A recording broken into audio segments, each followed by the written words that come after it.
You'll kill this one too, just like you killed ours." The words hit Emily Carter like a fist to the chest as muddy water dripped down her pregnant belly. She stood frozen in that Target parking lot, 5 months pregnant, staring at the man she once called husband. The man who had just deliberately splashed filthy water all over her. The man who was now laughing. But Ryan Mitchell had no idea. No idea that the woman he just humiliated was now Emily Sterling, married to a billionaire's son, carrying the heir to a $15 billion empire. An empire that held every single contract keeping Ryan's business alive. In 3 weeks, his world would collapse, and karma would arrive in a limousine. Before we begin, please subscribe to our channel and follow this story to the very end. Comment below with the city you're watching from, so I can see how far this story has traveled. Now, let me tell you how Emily Carter became the most powerful woman Ryan Mitchell never saw coming. 7 years ago, Emily Carter believed in fairy tales. She was 22 years old, standing in her mother's small apartment in the Bronx, wearing a wedding dress her grandmother had sewn by hand. Her mother stood behind her, tears falling freely. "You look beautiful, baby girl." Emily smiled at her reflection. "Mama, do you think Daddy's watching?" "Your father is watching from heaven, sweetheart, and he's so proud." Emily's father had died 3 years earlier. Construction accident. No insurance, no savings. Just a grieving widow and a daughter working 2 jobs through college. But today, none of that mattered. Today, Emily was marrying Ryan Mitchell. She had met him 6 months earlier at a Manhattan charity event. Emily was volunteering, serving drinks, arranging tables. Ryan was a guest, a donor. The kind of man who looked like he owned every room he walked into. He approached her while she was folding napkins. "You have the most beautiful smile I've ever seen." Emily looked up, startled. "Excuse me." "Your smile. It lights up this whole room." He extended his hand. "I'm Ryan." "Emily?" "Emily." He said her name like it was precious. What does a woman with a smile like that do when she's not making charity events more beautiful? She laughed nervously. "I'm a teacher. Kindergarten. In the Bronx." Most men would have walked away. A kindergarten teacher from the Bronx didn't belong at Manhattan galas. But Ryan's eyes sparkled. "A teacher. You're shaping young minds, building the future. That's more important than anything any of us do." "It doesn't pay much." "Money isn't everything," Ryan said. At the time, Emily believed he meant it. He called the next morning. Their courtship was a whirlwind. Expensive restaurants, flowers delivered to her classroom. A world Emily had only seen in movies. 3 months in, they sat in his penthouse overlooking Manhattan. "I don't understand," Emily said. "Why me? You could have anyone." Ryan took her hand. "Because you're real Emily. Every woman I've dated wanted my money, my connections. But you don't care about any of that. You cry at sad movies. You get excited about good coffee." He kissed her hand. "You're the most authentic person I've ever met." Emily cried. Happy tears. The tears of a woman who had spent her whole life feeling invisible, suddenly being seen. When Ryan proposed after 6 months, she said yes without hesitation. Her mother had concerns. "It's very fast, baby girl." "Mama, when you know, you know." "But you barely know his family. His parents aren't even coming to the wedding." "They're traveling. It's fine." Her mother looked at her with eyes full of hard-earned wisdom. "I hope so, sweetheart. I really hope so." The wedding was small, 40 guests. Ryan's parents didn't attend. Too busy in Europe, he said. That should have been Emily's first warning, but she was too in love to see it. During their first dance, Ryan whispered against her ear, "You're mine now." Emily thought it sounded romantic. She didn't know he meant it like ownership. The first month was everything Emily dreamed. Ryan was attentive, affectionate, surprising her with gifts she never asked for. "I bought you a new car." "What, Ryan, my Honda is fine." "Your Honda is a death trap. You're a Mitchell now. You drive a Mercedes. Emily didn't argue. She told herself it was thoughtful. The cracks appeared in month 3. They were getting ready for a dinner party. Emily wore a dress she'd bought at Macy's. Navy blue. Simple. She thought she looked nice. Ryan looked at her and sighed. You're wearing that? Emily's smile faltered. What's wrong with it? Nothing. It's fine. It's just... He paused, choosing his words carefully. You're a Mitchell now, Emily. People will be watching, judging. I thought I looked nice. You do. For the Bronx. He kissed her forehead. Let me take you shopping tomorrow. We'll find something more appropriate. Emily told herself he was trying to help. The next day, Ryan took her to Bergdorf Goodman. He picked out 5 dresses without asking her opinion. Handed his credit card to the saleswoman. Told Emily to try them on. This one, he said when she emerged in a black designer gown. Perfect. It's beautiful, but it doesn't feel like me. That's the point. Ryan's smile didn't reach his eyes. The old you was fine for the Bronx, but you're in my world now. Time for an upgrade. Emily wore the dress to the dinner party. She felt like a stranger in her own skin, tugging at fabric that felt too tight, smiling at people who looked at her like an exotic pet Ryan had brought home. Near the bathroom, she overheard 2 women whispering. Can you believe Ryan Mitchell married a kindergarten teacher? I give it a year. Men like him don't stay with women like her. Poor thing has no idea what she's gotten herself into. Emily pretended she hadn't heard. She found Ryan across the room, laughing with colleagues completely at ease. Having fun? He asked when she approached. Can we leave? I have a headache. Ryan's smile flickered, just for a moment. We can't leave yet. I need to talk to Henderson about the Brooklyn project. Just smile and mingle. That's all you have to do. So Emily mingled. She smiled until her face hurt. She nodded along to conversations about stock portfolios and vacation homes, pretending she understood. In the car ride home, she finally spoke. I don't think I'm cut out for your world, Ryan. Nonsense. You just need practice. He was checking his phone, already half absent. I'll hire someone to teach you the social dynamics. You want to hire someone to teach me how to talk to your friends? Don't make it sound like that. His voice hardened. I'm trying to help you. Everything I do is to help you. A little gratitude would be nice. I am grateful. You just what? He finally looked at her, and Emily saw something cold she'd never noticed before. You want to embarrass me? Show up looking like you wandered in from a discount store. That's not fair. Life isn't fair, Emily. I work hard so we can have a good life. All I ask is that you do your part. Emily apologized. She didn't know why, but she did. Ryan's expression softened immediately. He pulled her close. I'm sorry, sweetheart. Stressful week. I just want us to be happy. Give it time. Trust me. Emily trusted him. That was her second mistake. By month 6, Ryan controlled every aspect of her life. He picked her clothes, scheduled her hair appointments, decided which friends she could see and when. One evening, he was holding her credit card statement. You bought lunch for your coworkers. Emily looked up from her book. It was Janet's birthday. $30 at the deli. $30 you didn't need to spend. It's my money, Ryan. And I earn 10 times what you make. When you waste money, you waste our money. Buying lunch for a friend's birthday is wasting money. I'm not trying to control you. His voice turned gentle, patient, like he was explaining something to a child. I'm trying to teach you. You grew up without money. You don't know how to manage it. Let me guide you. Emily stopped buying lunch for her coworkers. She stopped doing a lot of things. The months continued, and Emily felt herself shrinking. She spoke less at dinner parties, stopped suggesting restaurants or movies, started asking permission for things she used to do freely. Can I visit my mother this weekend?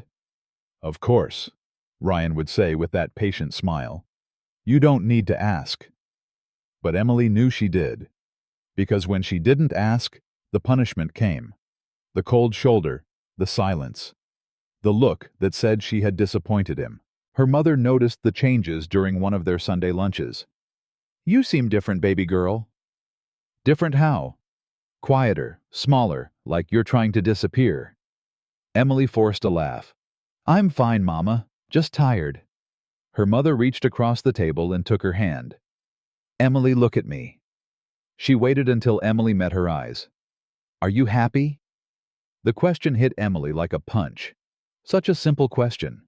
Such a complicated answer. "I'm married to a man who loves me. I have a beautiful home."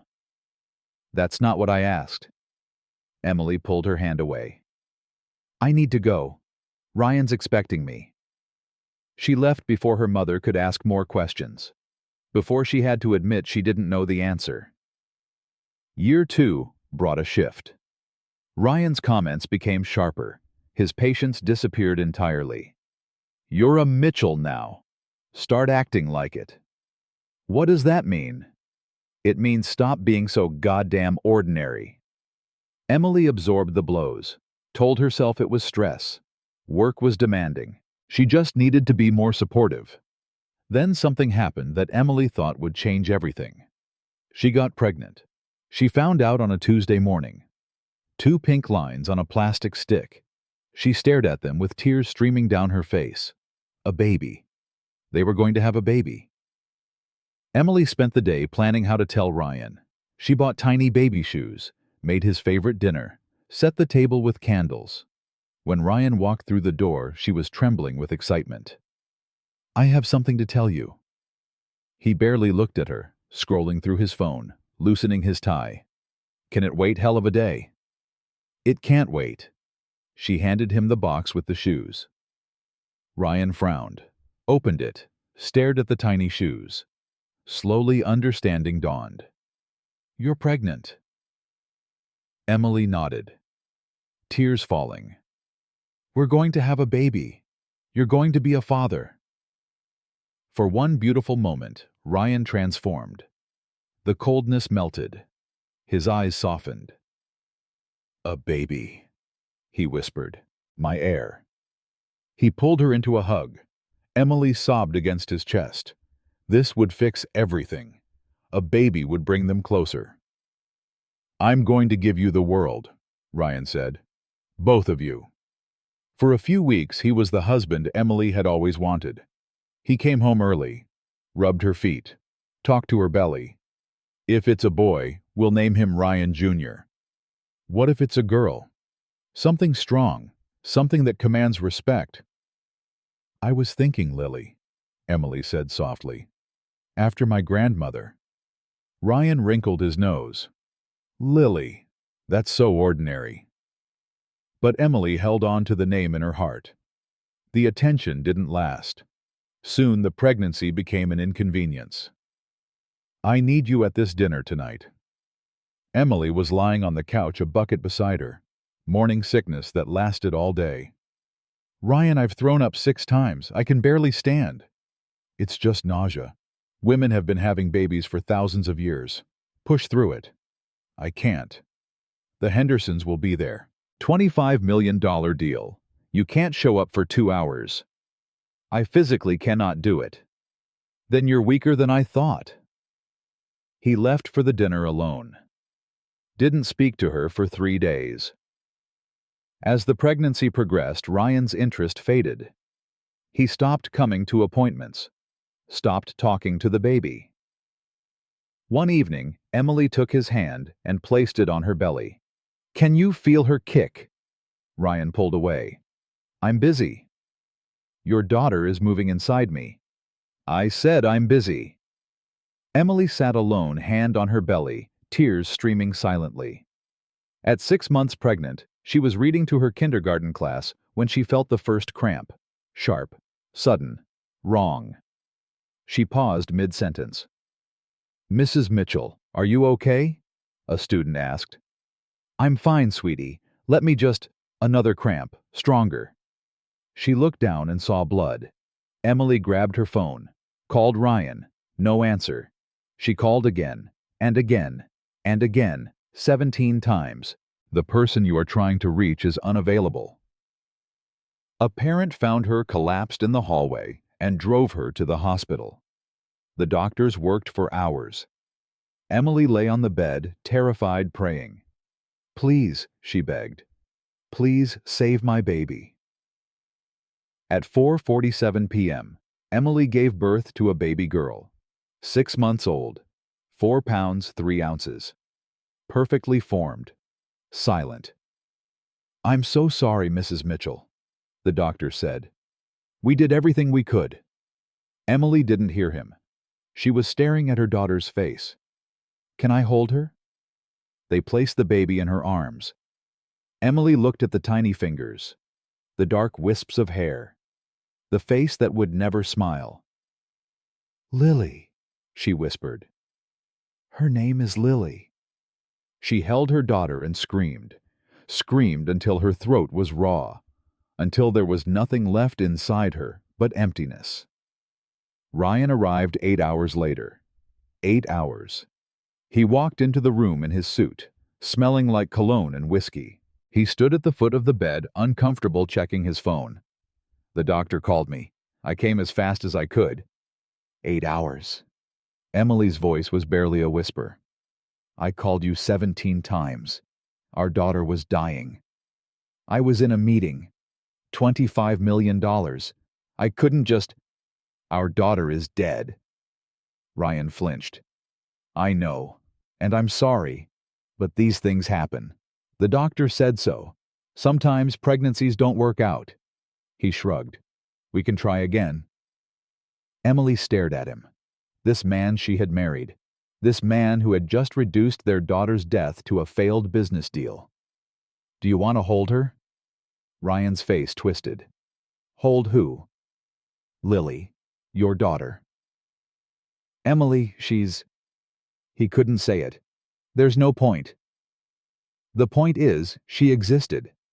She was real. She was our child. I think we should focus on moving forward. Get out." "What?" "Get out of this room." "Emily, you're being irrational. Get out." Ryan left. He went back to his hotel to close his deal. He didn't return until morning. The doctor came in later that night. Emily was still holding Lily, unable to let go. "Mrs. Mitchell, I need to discuss something with you." Emily didn't look up. "There were complications. The stress, the trauma. Your uterus sustained significant damage." Now Emily looked up. "What does that mean?" The doctor's face was full of compassion. "Your chances of carrying another pregnancy to term are extremely low, 5 to 8%. Emily heard the words, but they didn't make sense. "You're saying I can't have children. It would be very difficult, very risky. I'm so sorry." Emily looked down at Lily, her first child, her only child. She was 26 years old, and her body was broken. When Emily told Ryan, his response was 5 words. "So you're basically barren."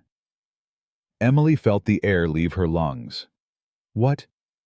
Do you understand what this means? I need an heir, a legacy, someone to carry on the Mitchell name." He shook his head. "And you can't give me that. I just lost our daughter. I just found out my body is broken, and that's all you can say. What do you want me to say? That it's okay. It's not okay. I married you because I thought you could give me a family. And now..." He didn't finish. He didn't need to. Emily understood exactly where she stood. From that moment on, Ryan used her infertility like a weapon. At dinner parties, "We'd love to have children, but Emily has complications," said with just enough emphasis to make it sound like her fault. During arguments, "Maybe if you could give me a family, I'd have a reason to come home." When she caught him texting late at night, "I'm 32, I need an heir, you can't give me that, what am I supposed to do?" The affairs started 6 months after losing Lily. Ryan worked late, came home smelling like perfume that wasn't hers, lipstick on his collar. Then Emily found the text. "Can't wait to see you tonight. Wear that red dress I love. She confronted him. Who is she? Ryan didn't even flinch. Her name is Victoria, my executive assistant. You're sleeping with your executive assistant. What did you expect? He loosened his tie casually. You can't give me what I need. We took vows. I vowed to build a life with you. Hard to do when you can't give me children. That's not my fault. Isn't it? Ryan's voice turned cruel. You were stressed all the time. Kept working instead of resting. Maybe if you tried harder, Lily would still be alive. Emily stumbled backward. You're blaming me for our daughter's death. I'm saying there's plenty of blame to go around. Emily spent the next 3 years as a ghost in her own marriage. Therapy twice a week, antidepressants, teaching her kindergartners during the day, crying herself to sleep at night. Ryan stopped hiding his affairs. Victoria became a permanent fixture at company events, standing beside him like she belonged there, wearing diamonds Ryan paid for. Emily stopped fighting, stopped caring, stopped feeling. She started believing what Ryan told her, that she was broken, worthless, that no one else would ever want her. Her mother begged her to leave. This isn't a marriage, it's a prison. Where would I go? I have nothing. You have me, you have yourself. No, Mama. Emily's voice was hollow. I don't have myself anymore. He took that too. The breaking point came on a Thursday night. Emily was supposed to be at a school event until 10. It ended early. She came home at 8. She heard the laughter before she opened the bedroom door. When she pushed it open, she saw them. Ryan and Victoria. In her bed. The bed she had picked out when they first married. They weren't startled. Victoria smirked. Ryan sat up casually. You're home early. Emily's voice was steady, surprisingly steady. Get out of my bed. Emily, don't be dramatic. I said get out. This is my house, my bed. I do whatever I want in it. Victoria laughed. Ryan, she's so pathetic. Something inside Emily snapped. She walked to the closet, pulled out a suitcase, started throwing in clothes. What are you doing? Ryan sounded amused. Leaving. No, you're not. Watch me. He got out of bed wrapped in a sheet. Think about what you're doing. Where will you go? You have nothing without me. You're a barren kindergarten teacher from the Bronx. He stepped closer. Who's going to want you? Emily zipped her suitcase. I don't care. You'll come crawling back. Emily walked to the door. Maybe if you weren't barren, Ryan called after her. I'd have a reason to stay faithful. This is your fault. Remember that. Emily didn't turn around. She filed for divorce the next morning. Ryan didn't fight it. Good, he said. I need someone who can actually give me a legacy. But he didn't let her go quietly. He told everyone that Emily was the cheater, that she destroyed the marriage, that she was unstable, broken, untrustworthy. He painted himself as the victim. And for 11 months, Emily believed him. She moved into a tiny Brooklyn apartment. 1 bedroom. Kitchen so small she could touch both walls. She taught during the day, cried at night, went to therapy on Wednesdays. Her mother visited every Sunday. You survived, baby girl. I don't feel like I survived. I feel like I died. It gets better, I promise. Emily wanted to believe her, but at 29 with a broken body and a shattered heart and a reputation in ruins, she couldn't imagine anything ever getting better. She had no idea that a chance encounter at a charity event would change everything. That a man would see her, really see her for the first time. That the body doctors called broken would create a miracle. That the ex-husband who splashed mud on her pregnant belly would watch his entire empire crumble while she stood in a room full of the most powerful people in America. Emily Carter didn't know any of that yet. She only knew she was alone. She only knew she was broken. She only knew Ryan's voice echoing in her head every single night. Barren, worthless. Nobody will ever want you. She believed every word. But 11 months later, on a random Wednesday evening, Emily's best friend Sarah would drag her to a charity gala. And there, arranging chairs in a plain dark suit, would be a man named Ethan. A man who would change everything. A man whose last name was Sterling. Sarah had been Emily's best friend since college. They had shared a dorm room for 4 years, survived finals together, cried over breakups together, and promised to be bridesmaids at each other's weddings. Sarah had stood beside Emily on her wedding day, smiling through her concerns about Ryan. And Sarah had held Emily through the divorce, never once saying, "I told you so." So when Sarah showed up at Emily's Brooklyn apartment on a Wednesday evening with a determined look on her face, Emily knew she was in trouble. "Get dressed. We're going out." Emily was curled up on her couch in sweatpants and an old t-shirt, eating ice cream straight from the container. "I'm not going anywhere." "Yes, you are." Sarah grabbed the ice cream and put it back in the freezer. "It's been 11 months, Em. 11 months of you hiding in this shoebox apartment, feeling sorry for yourself." "I'm not feeling sorry for myself. I'm healing." "You're wallowing. There's a difference." Sarah opened Emily's closet and started rifling through her clothes. "There's a charity gala tonight. Children's literacy, your favorite cause. You're coming." "Sarah, I can't." "You can, and you will." "I don't have anything to wear." Sarah pulled out a navy blue dress. Simple. Elegant. The first dress Emily had bought for herself after the divorce. "This, shower, hair, makeup. You have 1 hour." What if someone recognizes me? What if they know about the divorce? What if they've heard what Ryan said about me? Sarah sat down on the couch and took Emily's hands. "Listen to me. Ryan Mitchell is a lying, cheating, manipulative piece of garbage. Anyone who believes his version of events isn't worth your time anyway." She squeezed Emily's hands. "You are not broken, Em. You are not worthless. And you are definitely not going to spend another Wednesday night alone with Ben and Jerry." Emily felt tears prick her eyes. "What if I'm not ready?" "You'll never feel ready. That's why you have to do it anyway." Sarah stood up. 1 hour. Go." Emily went. The gala was held at a beautiful venue in Manhattan. Emily felt her stomach twist as they walked through the entrance. Everyone looked expensive. Important. Like they belonged in rooms like this. She didn't belong here. She never had. "I can't do this," she whispered to Sarah. "Yes, you can. Just breathe. Find the bar, get a drink, and remember why you're here." Sarah spotted someone across the room and waved. "I see my boss. I have to go say hello. Will you be okay for a few minutes?" "Sarah, don't leave me." But Sarah was already walking away, leaving Emily standing alone in a sea of strangers. Emily's heart was pounding. Her hands were shaking. Every instinct told her to run. She was about to do exactly that when she noticed a man near the back of the room arranging chairs. He wasn't in a tuxedo like the other men, just a plain dark suit. And he wasn't schmoozing with guests or checking his phone.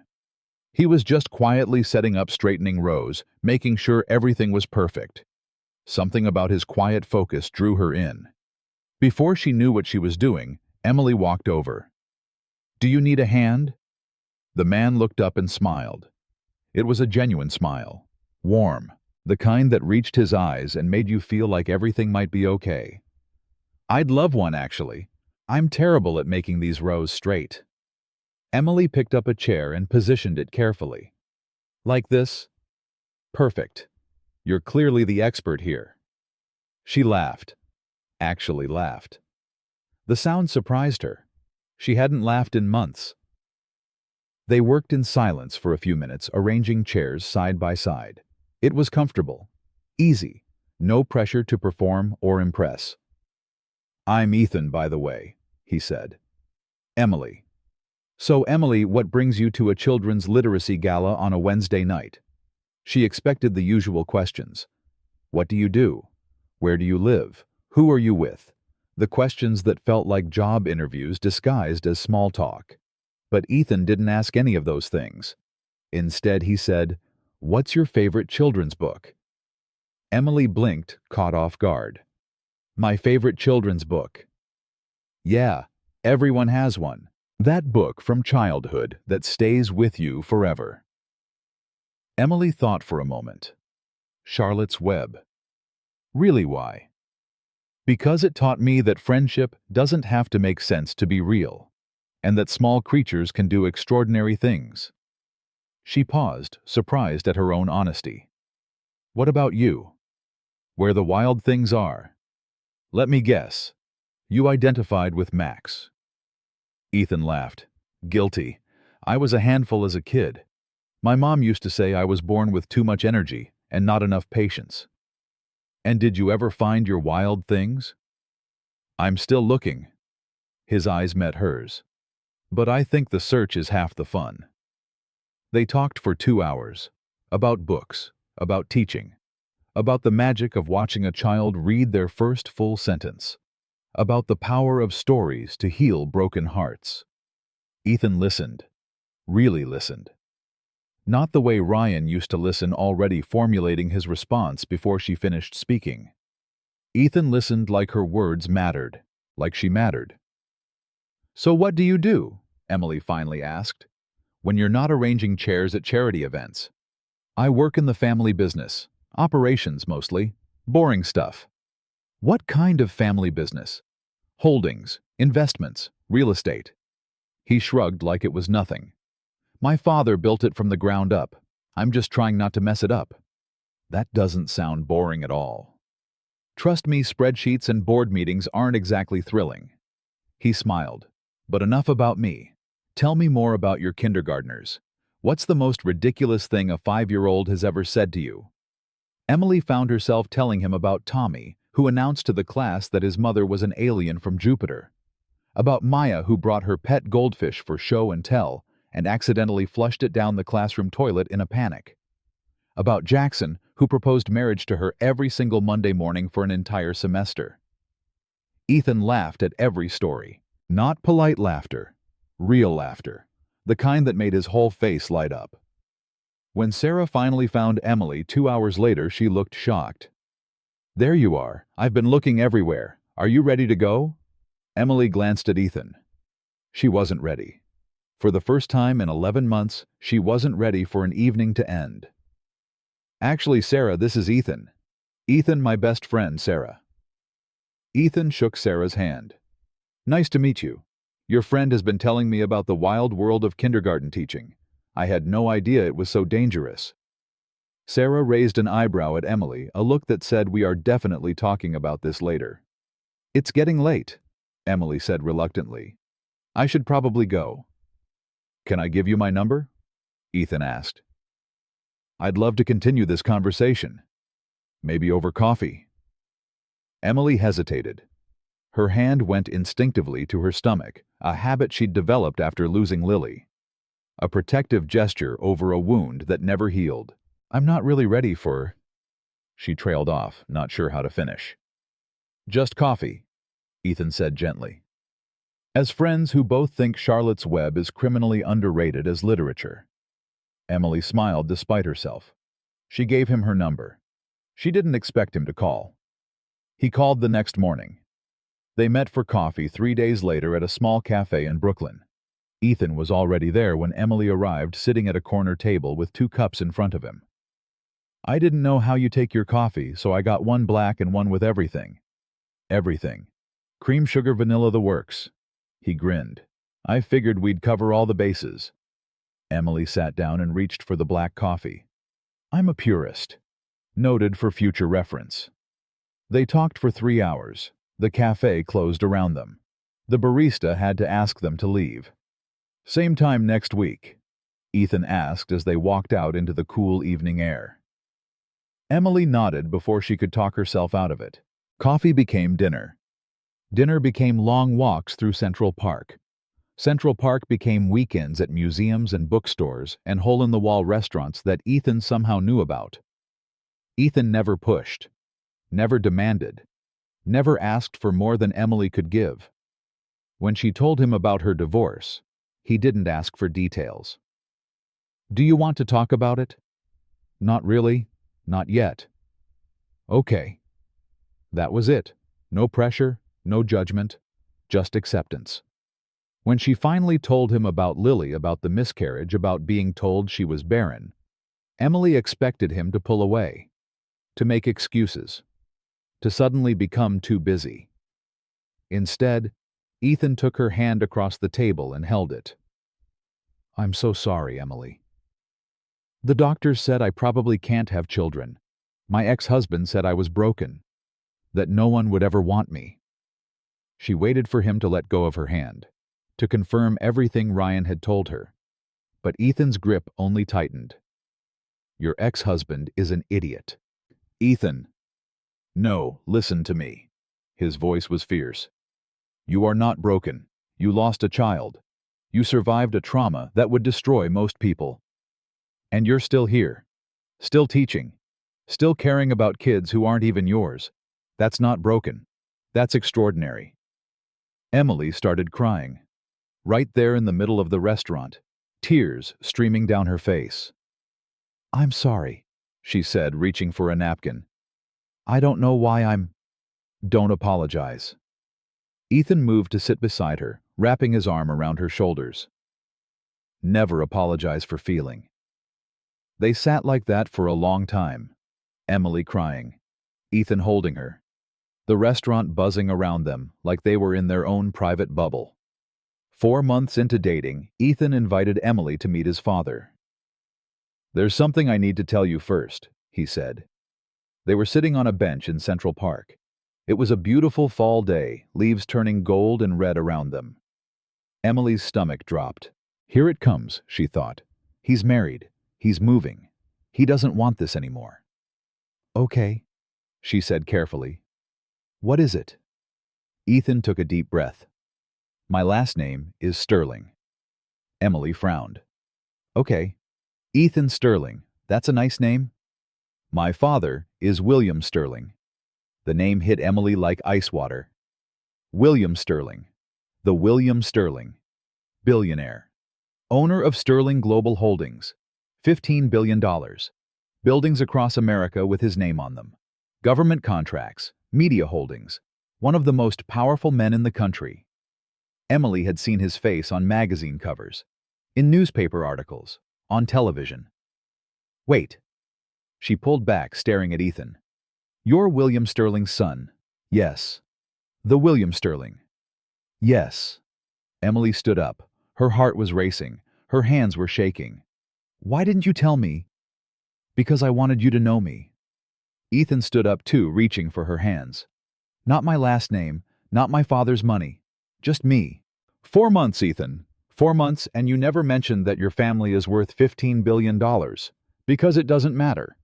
How can you say it doesn't matter? Because it doesn't change who I am. I'm still the guy who can't arrange chairs in a straight line. Still the guy who thinks Where the Wild Things Are is a masterpiece. Still the guy who wants to spend every possible minute with you. Emily was trembling.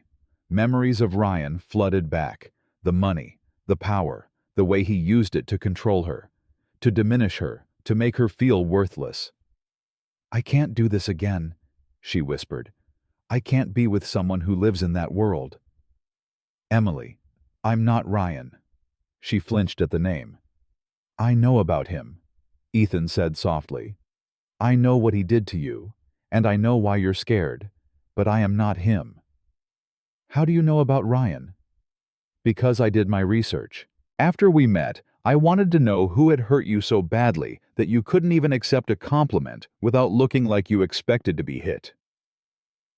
Emily felt exposed, vulnerable, like he could see every scar she tried so hard to hide. What exactly do you know? I know he blamed you for things that weren't your fault.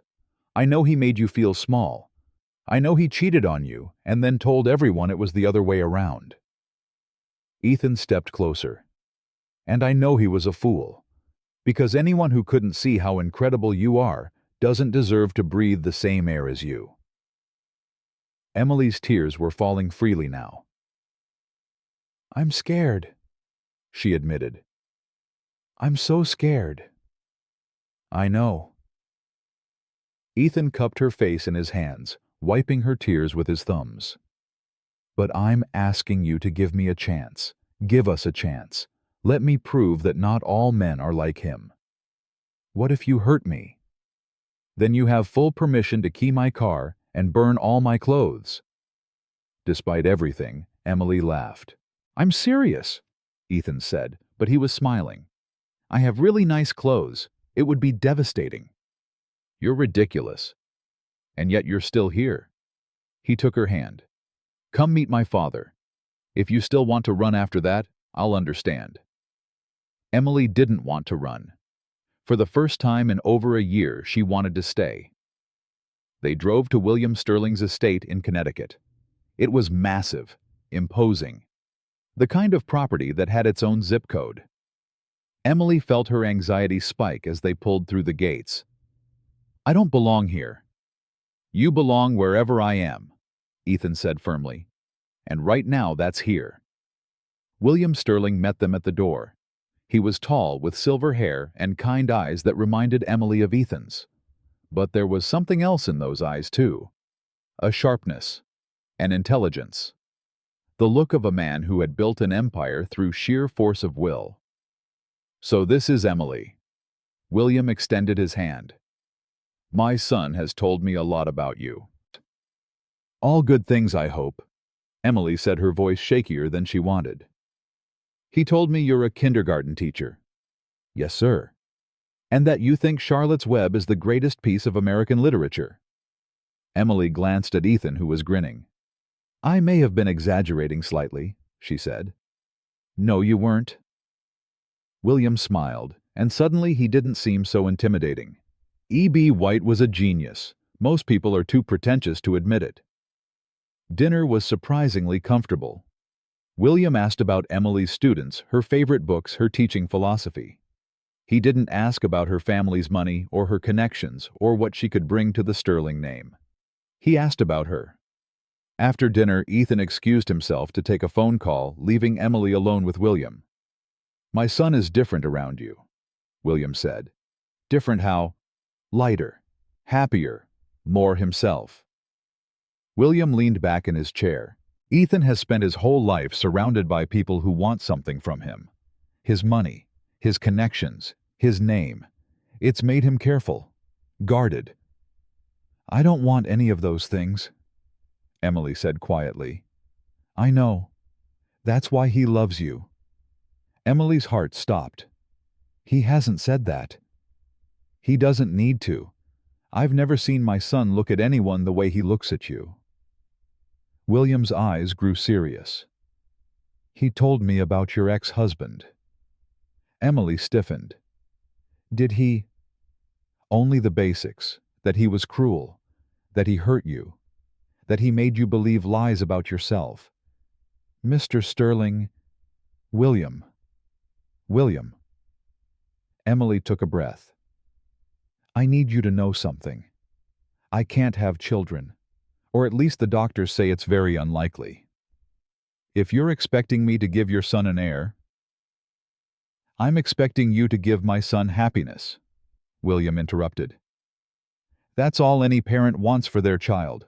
The rest is details. Emily felt tears threatening again. You don't care that I can't give you grandchildren. I care that my son has found someone who makes him smile. Someone who sees him for who he is, not what he's worth. William reached across the table and patted her hand. You're already family to me, Emily, with or without children. Ethan proposed 3 months later. They were in Central Park on the same bench where he had told her his real name. It was snowing lightly, the world covered in white. Ethan dropped to one knee. Emily Carter, I know you're scared. I know you've been hurt. I know you think you're broken. He pulled out a ring, simple, elegant, perfect. But I see you, all of you, the strength, the kindness, the courage it takes to keep going after everything you've been through.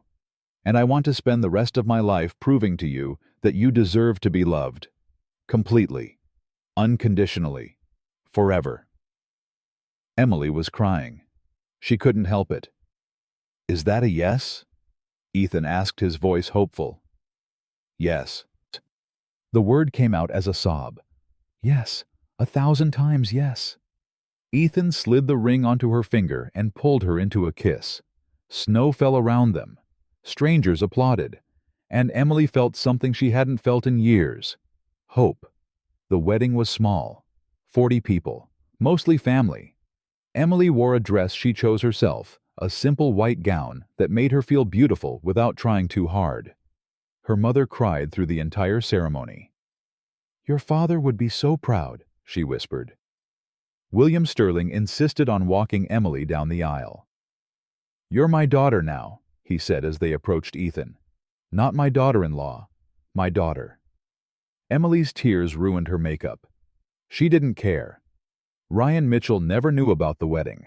Emily had blocked him on everything, changed her phone number, moved on completely. When she became Emily Sterling, the world shifted. Suddenly there were security details, media attention, invitations to events at the White House. People recognized her face. Photographers followed her to the grocery store. But Emily didn't change. She kept teaching, kept volunteering. Her kindergartners in the Bronx didn't care that their teacher was now married to a billionaire's son. They just cared that Mrs. Sterling always had the best stories and gave the best hugs. 3 months into the marriage, Emily felt nauseous during a morning assembly. She excused herself and rushed to the staff bathroom, closed the door, leaned against the sink. Her hands were shaking as she reached into her bag and pulled out the pregnancy test she had been carrying for a week, too terrified to use. She took the test, waited, looked down. 2 lines. Positive. Emily's knees buckled. She slid down the bathroom wall and hit the floor. The test clattered beside her. She wasn't crying from joy. Not yet. She was crying from terror. Because the doctors had told her this would never happen. Because she had been told her body was too broken, too damaged, too traumatized to carry life. Because Ryan's voice was still in her head after all this time. "You'll kill this one too, just like you killed ours." Emily pulled out her phone. Her hands were shaking so badly she could barely dial. "Hey, love." Ethan's voice was warm, happy, unsuspecting. "How's your morning going? Can you come get me?" Emily's voice cracked. "Something happened."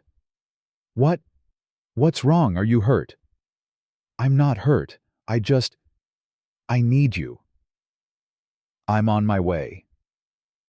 20 minutes later, Ethan burst through the school's front doors. A security officer tried to stop him. He pushed past without slowing. He found Emily still on the bathroom floor, knees pulled to her chest, tears streaming down her face. "Emily." He dropped to his knees beside her. "What happened? Talk to me." Emily couldn't speak. She just held up the pregnancy test. Ethan looked at it, looked at her, looked at the test again. "Is this?" "She'll. I'm pregnant." Ethan's face went through a dozen emotions in 3 seconds. Shock, fear, hope, joy, determination. "You're pregnant," he repeated. "But the doctor said—" "I don't care what the doctor said. What if something goes wrong? What if I lose this baby too? What if—" Ethan took her face in his hands. His eyes locked onto hers. "We're going to do this together. Every appointment, every moment, every fear. You are not alone, Emily. You will never be alone again." "I'm so scared." "I know. I'm scared too." He pulled her into his arms. "But we're going to be scared together. And we're going to get through this together. And in a few months, we're going to hold our baby together." Emily sobbed into his chest. All the fear, all the hope, all the years of being told she was broken, that she would never have this, that she didn't deserve this. But here she was, pregnant, loved, held. Maybe the doctors were wrong. Maybe Ryan was wrong. Maybe she wasn't broken after all. Maybe she was just waiting for the right person to help her heal. At the first ultrasound, Emily gripped Ethan's hand so tightly her knuckles turned white. "There it is," the doctor said, pointing at the screen. "Strong heartbeat. Everything looks perfect." Emily stared at the tiny flutter on the monitor. Her baby. Their baby. Alive. Growing. Real. "Perfect," she whispered. "You're sure?" "I'm sure." The doctor smiled. "Whatever damage you sustained before your body has healed remarkably. I don't see any concerns." Ethan kissed the top of Emily's head. "Told you," he murmured. At 4 months, the doctors confirmed the pregnancy was stable. Healthy. Miraculous, one of them said. At 5 months, Emily's bump started showing. She told her kindergarten class she was going to be a mommy. They made her cards covered in glitter and misspelled words. "Mrs. Sterling, is your baby going to be our friend?" Tommy asked. "I hope so," Emily said. "Can we teach the baby things?" "What would you teach the baby?" "How to share, and how to tie shoes, and that you should never flush a goldfish down the toilet." Emily laughed so hard she cried. William Sterling was beside himself with joy. His first grandchild. An heir to everything he had built. He threw a small family dinner to celebrate. 20 people. Close friends and relatives. Champagne and laughter and hope. When William toasted Emily, his voice cracked with emotion. "You've given this family something we didn't know we were missing. Not an heir, not a legacy, but hope. You've shown us that broken things can heal, that love is stronger than pain, that the best things in life aren't bought, they're built by people who refuse to give up." Emily touched her growing belly. Inside her, a life she had been told would never exist was thriving. She thought about Lily, about the daughter she lost, about the years of pain and shame and believing she was worthless, and she thought about how strange life was, how the worst moments could lead to the best ones, how falling apart could be the first step toward being put back together. Emily Sterling was 5 months pregnant, loved, protected, happy. She had no idea that in 2 weeks her past would come crashing back into her life, that a black Maserati would pull up beside her in a Target parking lot. That muddy water would soak through her clothes and chill her pregnant belly. That the man who had spent years destroying her would try one last time to break her. Emily had no idea that Ryan Mitchell was about to make the biggest mistake of his life. It was a Tuesday morning when Emily decided to visit her mother. She had been feeling nostalgic lately. Pregnancy hormones, maybe? Or perhaps it was just the overwhelming need to sit in her mother's kitchen, eat homemade cookies, and feel like a little girl again. "I'm going to see Mama today," she told Ethan over breakfast. "Want me to come with you?" "No, I think I need some girl time." She kissed his cheek. "Besides, you have that board meeting." "I can skip it." "Ethan Sterling, you cannot skip a board meeting to eat cookies with my mother." "Watch me." Emily laughed. "Go to your meeting. I'll be fine." "Take security with you." "I don't need security to visit my mother in the Bronx." "Emily." "One afternoon. Just me and Mama. Please, I need to feel normal for a few hours." Ethan hesitated. Since the pregnancy, he had become fiercely protective. Security details everywhere. Drivers, bodyguards. Emily understood it came from love, but sometimes she missed the simplicity of her old life. "Fine," Ethan said finally. "But text me when you get there, and when you leave, and if anything feels wrong, I'll call you immediately, I promise." She kissed him goodbye and headed out. The drive to the Bronx was peaceful. Emily took the scenic route windows down, enjoying the autumn air. Her hand rested on her belly, feeling the occasional flutter of movement. "We're going to see Grandma," she said to her bump. "She's going to spoil you rotten. Just warning you now." Her mother's apartment looked exactly the same as it always had. Small, warm, full of photos and memories. "My baby." Her mother pulled her into a hug the moment she walked through the door. "Look at you. You're glowing." "I'm fat, Mama." "You're pregnant. There's a difference." Her mother placed both hands on Emily's belly. "Hello in there, little one. I'm your grandma. I'm going to teach you all the things your mother was too stubborn to learn." They spent 3 hours talking, laughing, crying. Emily told her mother about the nursery Ethan was designing, about the names they were considering, about how terrified and excited and grateful she felt every single day. "You deserve this," her mother said, holding Emily's hand. "After everything you've been through, you deserve happiness. Sometimes I'm scared it's all going to disappear." "It won't." "How do you know?" "Because good things happen to good people, eventually." Her mother squeezed her hand. "You paid your dues, baby girl. Now it's time to collect." When Emily left her mother's apartment, she realized she needed to pick up a few things. Chocolate, oranges. The cravings had been intense lately. She pulled into the Target parking lot without thinking. It was the same Target she had shopped at for years. Before Ryan, during Ryan, after Ryan. Some habits were hard to break. She grabbed a cart and wandered through the aisles, filling it with snacks and baby magazines, and a tiny onesie that said, "Mommy's Little Miracle," that she absolutely did not need, but couldn't resist. At the checkout, the cashier smiled at her belly. "When are you due?" "4 more months." "Boy or girl?" "We're keeping it a surprise." "How exciting." "First baby." Emily paused. The question hit harder than it should have. "Yes," she said softly. "First baby." She paid for her items and headed toward the exit. The parking lot was busy, families loading groceries into minivans, teenagers skateboarding near the cart return, normal people living normal lives. Emily was halfway to her car when she heard the engine. It was loud, aggressive, the kind of rev that demanded attention. She turned just in time to see the black Maserati accelerating toward a massive puddle right beside her. There was no time to move, no time to react. The water hit her like a wall. Cold, filthy, violent. It exploded over her body, soaking her from head to toe. Her face, her clothes, her pregnant belly. The grocery bags flew from her hands, contents scattering across the wet pavement. Emily stood frozen, shocked, dripping.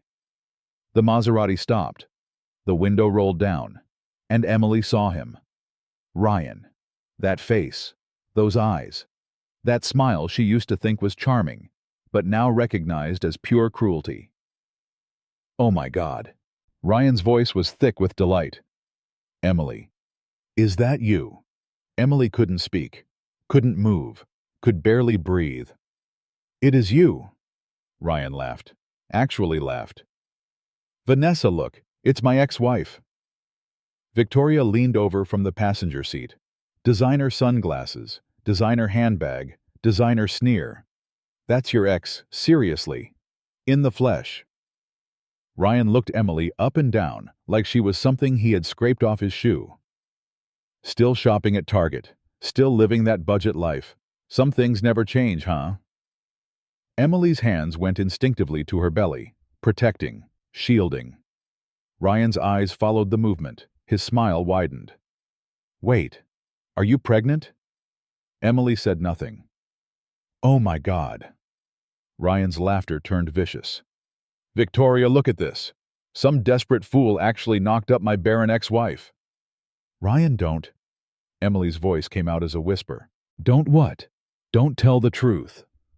He leaned further out the window, his voice dropping to something designed to wound. "We both know your useless body can't carry a child, Emily. You'll kill this one too, just like you killed ours." The words hit Emily like physical blows.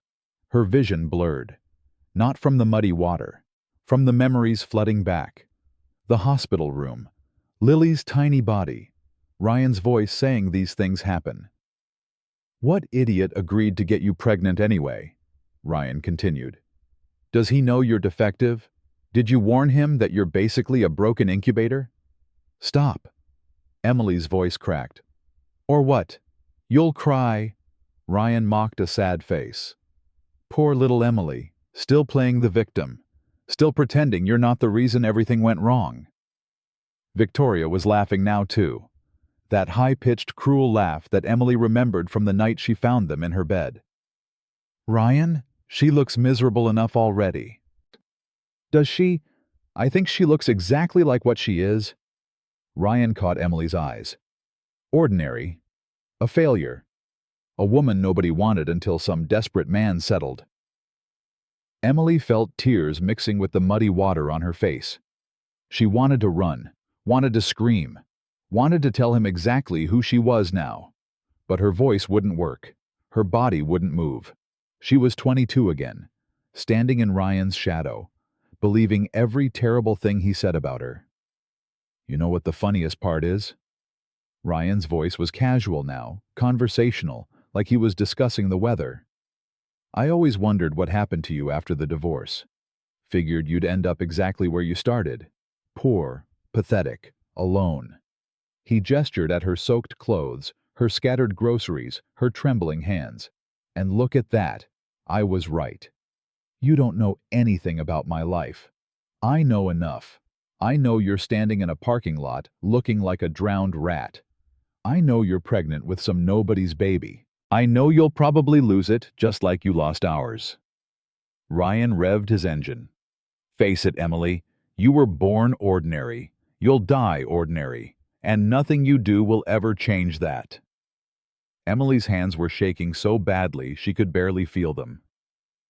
Good luck keeping that baby alive, Ryan called as his window started to rise. We both know how that story ends. The Maserati sped off, engine roaring, leaving Emily standing in a puddle of filthy water. Covered in mud. Groceries destroyed.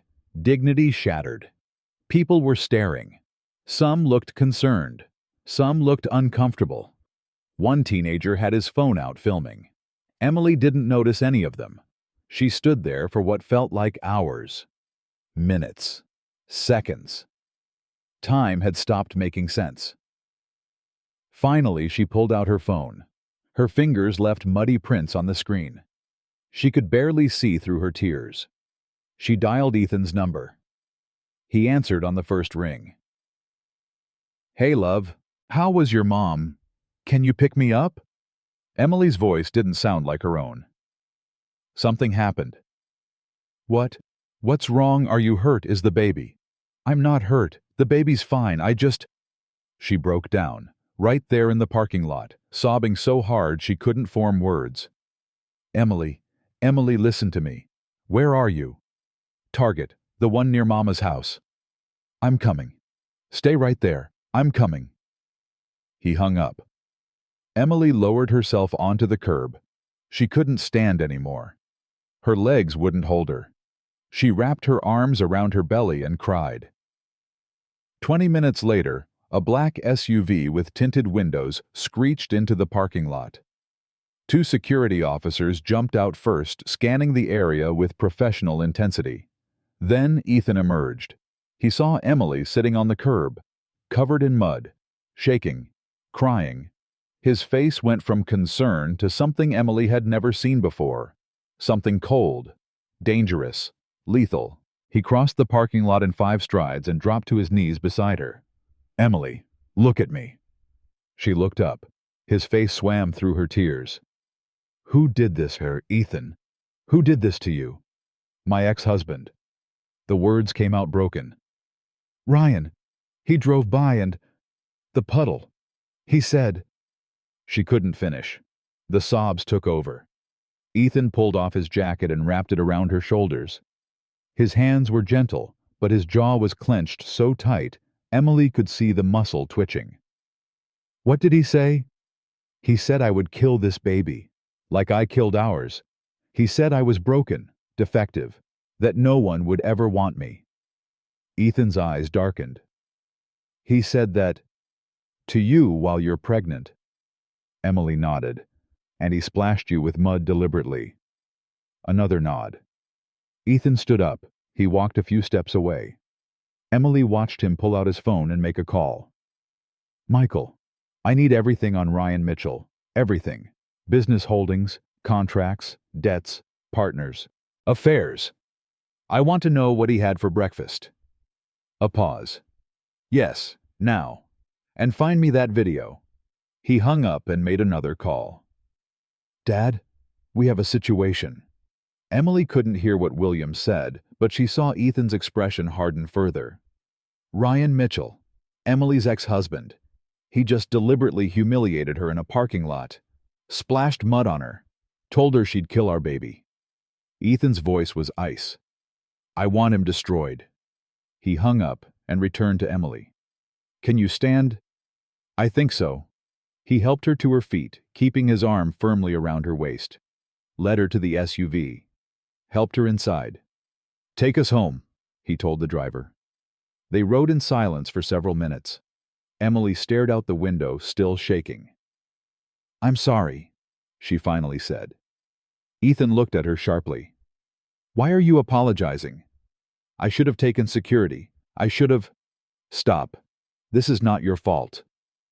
He took her hand. None of this is your fault. Do you understand me? He was so cruel. And I froze. I couldn't say anything.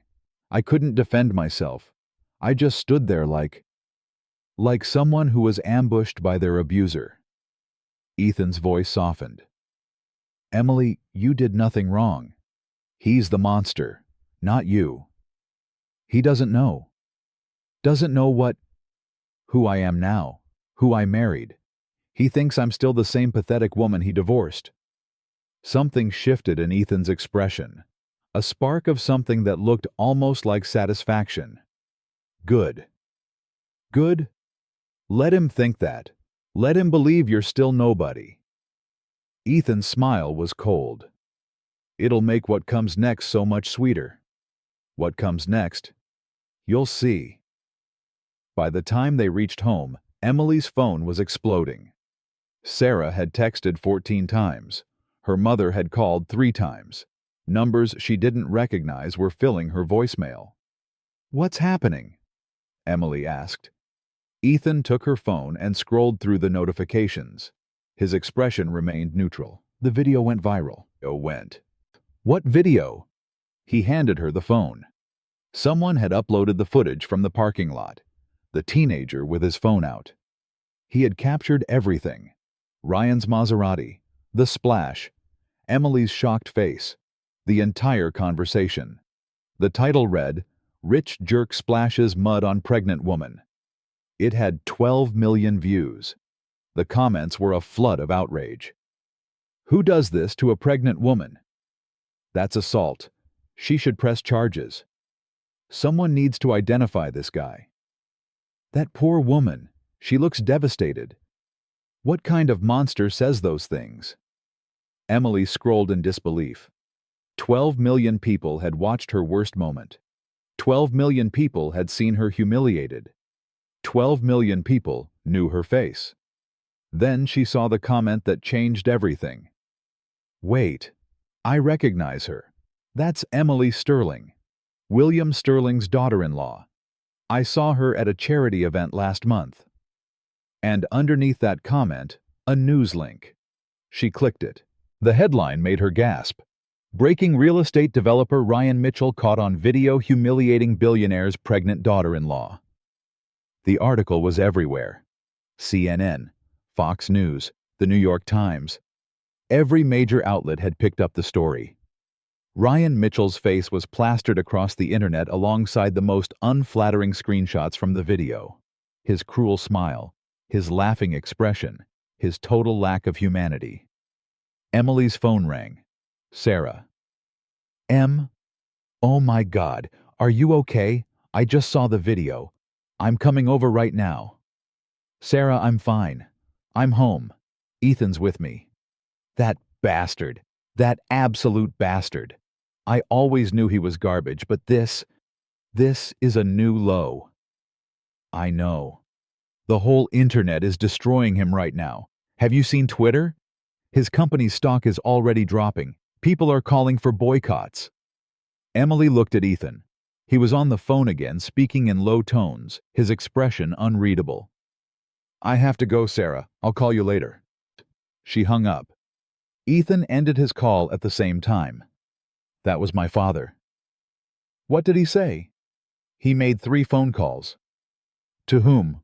The Secretary of Commerce, the CEO of First National Bank, and the head of the Government Contracts Review Board. Emily felt the blood drain from her face. Ethan, what did you do? I didn't do anything. Yet. He sat down beside her. But Ryan Mitchell has approximately $400 million in government contracts. Contracts that are now under immediate review for ethics violations. Ethics violations. Harassment of a pregnant woman tends to raise red flags. Ethan's voice was calm. Too calm. Especially when that woman is connected to one of the largest government contractors in the country. Emily's head was spinning. I didn't ask you to do this. I know. I don't want revenge. I just want to forget it happened. Ethan took her hands. Emily, listen to me. That man spent years destroying you. He made you believe you were worthless. He blamed you for your daughter's death. He cheated on you and then told everyone you were the cheater. His grip tightened. And today, he deliberately humiliated you in public while you're carrying our child. He told you that you would kill our baby. Emily flinched. I am not going to let that stand, Ethan continued. Not because I want revenge, because men like Ryan Mitchell need to learn that their actions have consequences. Because he spent his entire life treating people like garbage and getting away with it. Because if I do nothing, he'll keep doing it. To you, to other women, to anyone he thinks he can hurt. So what happens now? Now we wait. The wheels are already in motion. What wheels? You'll see. Emily didn't have to wait long. The next morning, Ryan Mitchell woke up to chaos. His phone was ringing before he even opened his eyes. His PR manager, his lawyer, his CFO, all calling at once. He grabbed his phone and answered. What? Mr. Mitchell, we have a situation. What kind of situation? The video from yesterday. It's everywhere. Ryan sat up in bed. Victoria stirred beside him. What video? You and your ex-wife, in the parking lot. Someone filmed the whole thing. Ryan felt his stomach drop. How bad is it? 23 million views and climbing. Every news outlet in the country has picked it up. Our stock dropped 18% overnight. 18%. There's more. I just got off the phone with the Government Contracts Review Board. All of our federal contracts are being placed under immediate review. They can't do that. They can and they are. Something about ethics violations and conduct unbecoming of a federal contractor. Ryan threw off his covers and started pacing.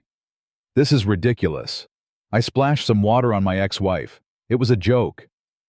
It's not being received as a joke, Mr. Mitchell. The public perception is severe. I don't care about public perception. I care about my contracts. Sir, without those contracts, we lose approximately 40% of our revenue. And I'm getting calls from our banking partners. They're concerned. Concerned about what? Our ability to service our debt obligations. Ryan's blood ran cold. Get them on the phone, all of them. Set up a meeting for this afternoon. Yes, sir. There's one more thing. What? Your ex-wife, Emily Carter. What about her? Her name isn't Emily Carter anymore. Ryan stopped pacing. What do you mean? She got remarried. About a year ago. Remarried to whom? There was a long pause on the other end of the line. To Ethan Sterling, William Sterling's son. Ryan felt the floor shift beneath his feet. That's impossible. I'm looking at the marriage certificate right now. Emily Carter married Ethan Sterling 14 months ago. She's been Emily Sterling for over a year. Ryan's mind raced. Emily, his barren ex-wife. The kindergarten teacher from the Bronx. Married to a Sterling. There has to be a mistake. There's no mistake. The baby she's carrying, that's the Sterling heir, William Sterling's first grandchild. Ryan sat down heavily on the bed. Oh my God. Sir, I think we have a very serious problem. The calls started coming within the hour. First, the banks. Mr. Mitchell, we're calling to inform you that your loans are being reviewed for early call provisions. What does that mean? It means we're assessing whether to demand immediate repayment. You can't do that. Our contracts include clauses regarding reputational risk and conduct. Given recent events, our risk assessment team has flagged your accounts. Then the government. Mr. Mitchell, this is the Office of Federal Contract Compliance. We're informing you that all contracts between Mitchell Properties and the federal government are suspended pending investigation. Suspended for how long? That remains to be determined. Then his board. Ryan, we need to talk. Charles, good. I need the board's support right now. That's what I'm calling about. Charles's voice was cold. The board held an emergency meeting this morning. Without me. Given the circumstances, we felt it was appropriate. What circumstances? I splashed some water on a woman. This is being blown completely out of proportion. The woman you splashed is carrying the Sterling heir. William Sterling holds significant influence over 3 of our major banking partners and sits on the advisory board for the Federal Contracts Commission. Ryan felt sick. What did the board decide? We're asking for your resignation as CEO. You're firing me. We're giving you the opportunity to resign with dignity. If you refuse, we'll be forced to terminate you for cause. For cause on what grounds? Conduct detrimental to the company. Reputational damage. Violation of our ethics policy. Charles paused. Take the resignation, Ryan. It's the only way you come out of this with anything. Ryan hung up without responding. He stood in the middle of his bedroom, the phone clutched in his hand, his empire crumbling around him. Emily, his pathetic, barren, worthless ex-wife. She had married William Sterling's son. She was carrying the Sterling heir, and Ryan had just publicly humiliated her in front of the entire world. He had destroyed himself, completely, utterly, without even knowing it. Victoria walked out of the bathroom wrapped in a silk robe. What's going on? Your phone has been ringing all morning. Ryan looked at her. Really looked at her. Saw her for what she was. A woman who had attached herself to his money, his power, his status. A woman who would leave the moment those things disappeared. Get out. Victoria blinked. Excuse me. Get out of my house. Ryan, what? Get out. Victoria's eyes widened, then narrowed. Fine, but don't think I'm going to sit around and wait for you to figure out your mess. She started gathering her things. I hear David Chen just closed a fund worth $2 billion. Maybe I'll give him a call. She walked out without looking back. Ryan stood alone in his bedroom. His company was falling apart. His contracts were suspended. His banks were circling. His board had abandoned him.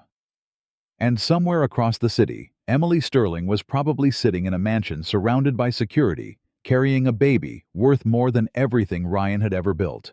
He had called her barren. He had told her she would kill her baby. He had laughed in her face. And now karma had arrived, driving a Maserati of its own, and it was about to run him over. Ryan Mitchell had made the biggest mistake of his life. And he was only beginning to pay for it. The next 72 hours were a masterclass in destruction.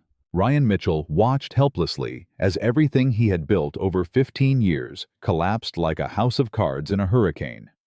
By Wednesday morning, 3 major banks had called in their loans. $65 million due within 30 days. Money Ryan didn't have.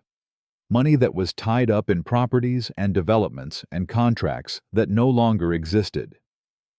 By Wednesday afternoon, his stock had crashed 53%.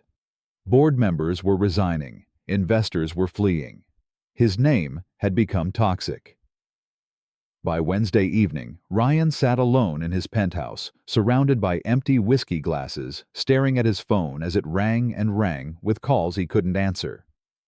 His lawyer called first. "Ryan, we need to talk about damage control."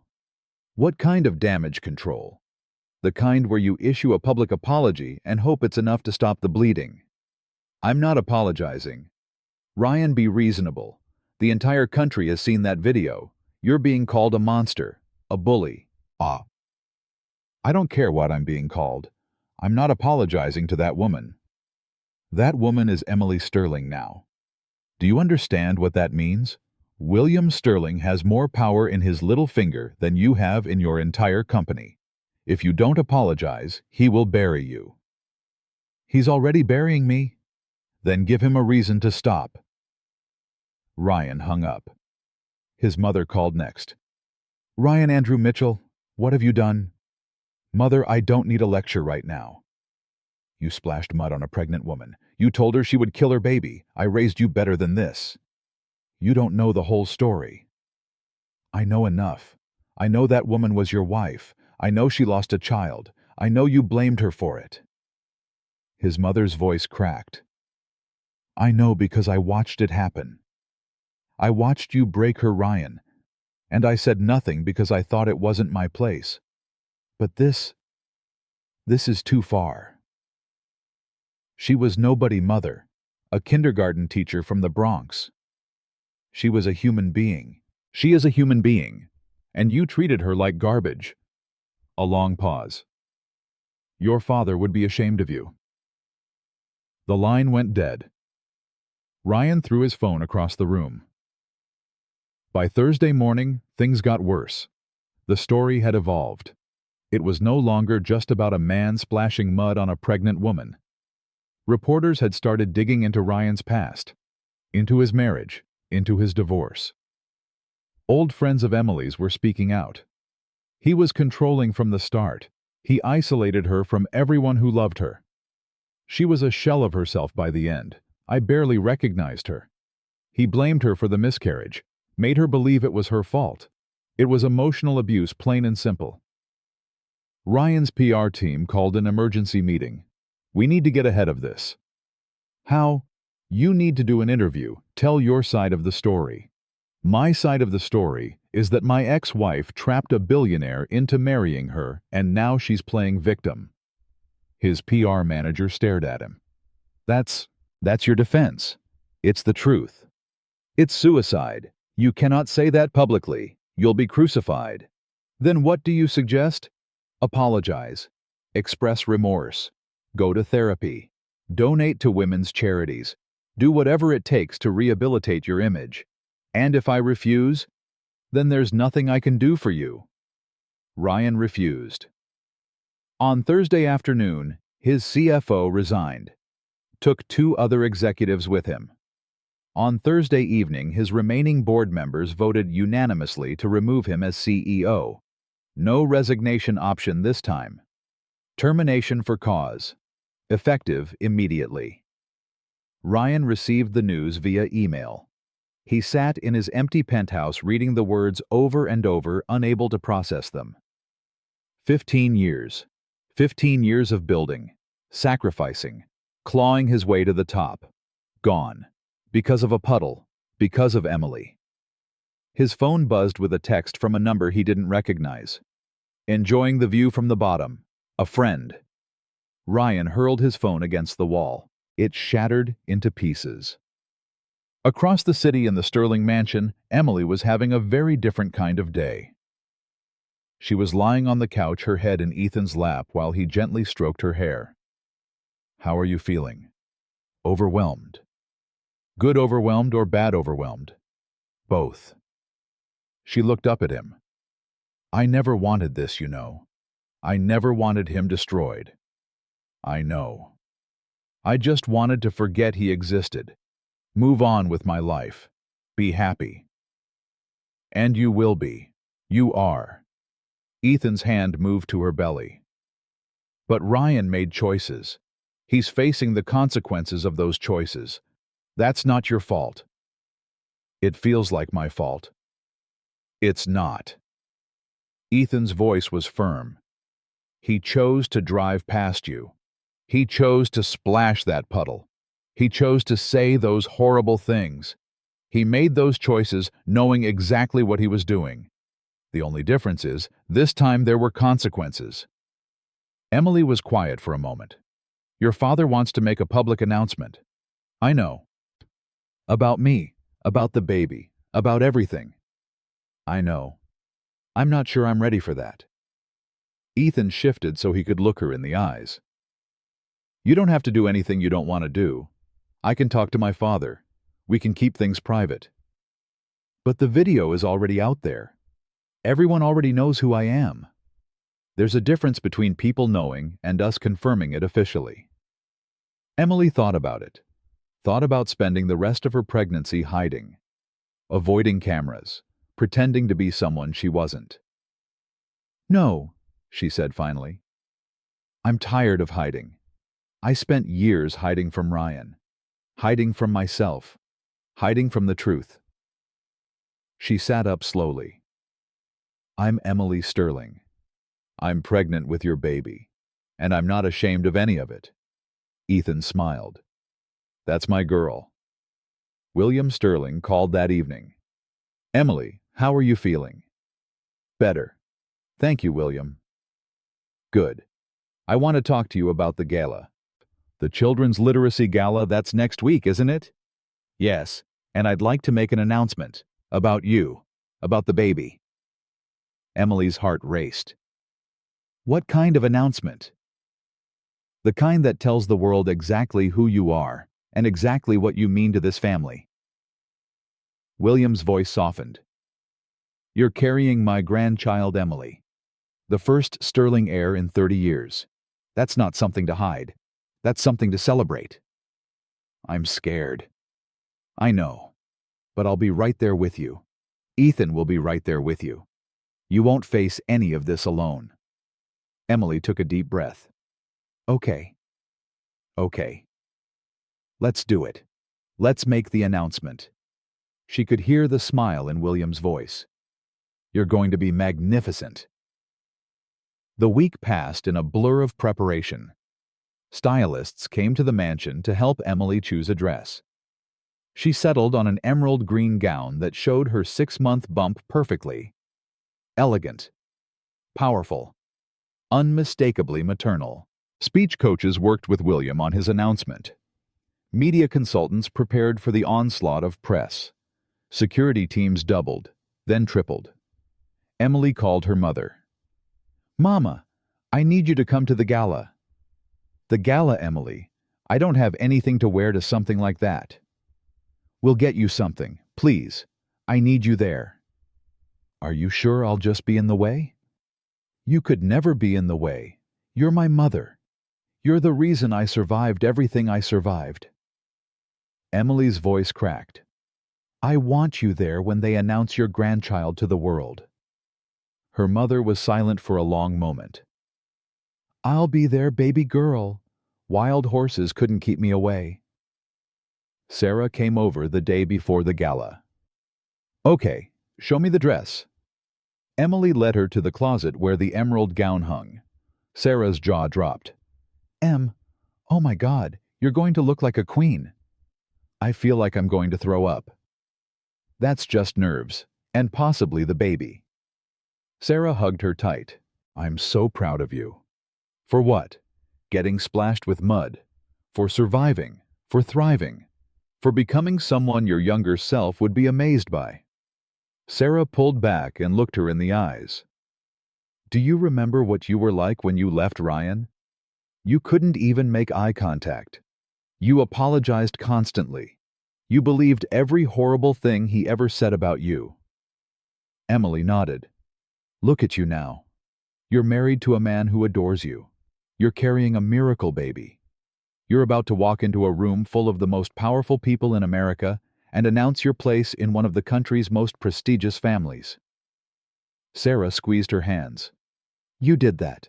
Not Ethan. Not William. You. Emily felt tears threatening. I'm scared I'll mess it up. You won't. What if I freeze? What if I can't speak? Then you smile and look beautiful and let William do the talking. Sarah grinned. But you won't freeze. You're the strongest person I know. Emily Carter Sterling. And it's time the world saw it. The night of the gala arrived. The venue was the grand ballroom of the Waldorf Astoria. 250 of America's most powerful people had gathered for the Children's Literacy Charity event. Politicians, CEOs, media moguls, old money and new money alike. Television cameras lined the entrance. CNN was broadcasting live. Every major network had sent crews. Emily sat in the back of the limousine, Ethan beside her, her hands trembling. "Breathe," Ethan said. "I'm trying. You look incredible." "I look terrified." "You look like a woman who's about to change her life forever." He took her hands. "I'm going to be right beside you. Every step. Every moment. You're not alone." The door opened. Cameras flashed. Reporters shouted questions. "Mrs. Sterling, Mrs. Sterling, how do you feel about Ryan Mitchell? Is it true you were once married to him? What's your response to his claims that you were unfaithful?" Ethan guided Emily past the press line, his arm firm around her waist, shielding her from the chaos. Inside the ballroom was a sea of elegant gowns and tailored suits. Crystal chandeliers cast warm light across tables decorated with flowers and candles. A string quartet played softly in the corner. William Sterling met them at the entrance. "Emily." He took both her hands in his. "You look absolutely radiant." "Thank you, William. Are you ready?" Emily looked at Ethan. At her mother standing nearby in a beautiful silver dress, tears already streaming down her face. At Sarah giving her a double thumbs up from across the room. "I'm ready." The dinner was a blur. Emily barely tasted the food. Her stomach was in knots. She smiled at strangers, made small talk with people whose names she immediately forgot, checked her phone obsessively for any news about Ryan. There was plenty. His company's remaining assets were being liquidated. His properties were being seized. His name had been removed from buildings he had spent years erecting. Ryan Mitchell was finished. But Emily couldn't feel happy about it. Couldn't feel triumphant. She just felt sad. Sad for the man he could have been. Sad for the years she had wasted believing his lies. Sad for Lily, who would never know either of her parents.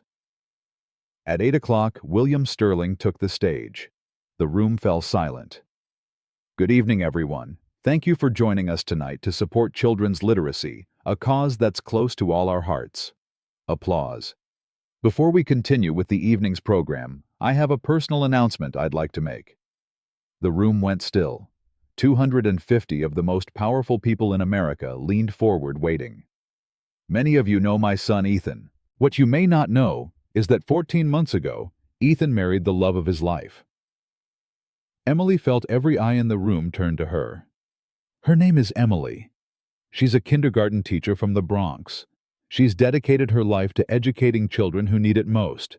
She volunteers at literacy programs across the city, and she has brought more joy to our family than I can possibly express.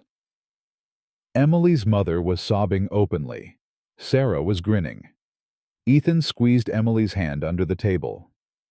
"Tonight I'm honored to announce that Emily is carrying my first grandchild, the Sterling heir." Gasps, murmurs, then thunderous applause. William raised his hand for silence. "But I'm not done." The room quieted again. Many of you have seen the video that's been circulating this week. A video of my daughter-in-law being humiliated by her ex-husband. A video of a pregnant woman being told she would kill her child. Emily's breath caught in her throat. I want to be clear about something. Emily is not just my daughter-in-law. She is my daughter. In every way that matters. And this child she's carrying is not just an heir. This child is a miracle. A testament to resilience. A symbol of everything good that can come from surviving the worst. William's voice hardened. To anyone who would disrespect my family, who would harm my daughter, who would endanger my grandchild, let me be absolutely clear. You will face the full consequences of your actions. Not because I'm powerful, not because I'm wealthy, but because family protects family. And Emily Sterling is family. The room erupted in applause. Emily was crying. She couldn't help it. The tears streamed down her face as William left the stage and walked directly to her. He pulled her into a hug. "I meant every word," he whispered. "Thank you," Emily managed. "Thank you." The rest of the evening passed in a dream. People lined up to congratulate Emily. Politicians, celebrities, business leaders, all of them wanting to shake her hand, touch her belly, tell her how brave she was. "You're an inspiration. We're rooting for you. That man got exactly what he deserved." Emily smiled until her face hurt, thanked people until her voice was hoarse, stood until her feet throbbed. Finally, at 11 o'clock, Ethan guided her to a quiet corner. "How are you holding up?" "I'm exhausted." "We can leave. Say the word and we're gone." "Not yet." Emily looked out at the room full of people. "I want to remember this. All of it." "Remember what?" The moment everything changed. She turned to face him. 2 years ago, I was lying on a bathroom floor convinced I was worthless. Convinced no one would ever love me. Convinced I would die alone. "Emily, let me finish." She took his hands. "Now I'm standing in a room full of the most powerful people in America, wearing a dress that costs more than my first car, carrying a baby that was supposed to be impossible, married to a man who loves me more than I ever thought I could be loved." Her voice broke. "I need to remember this. I need to remember that things can change, that life can change, that one moment can be hell and the next can be heaven." Ethan pulled her close. "I love you, Emily Sterling." "I love you too."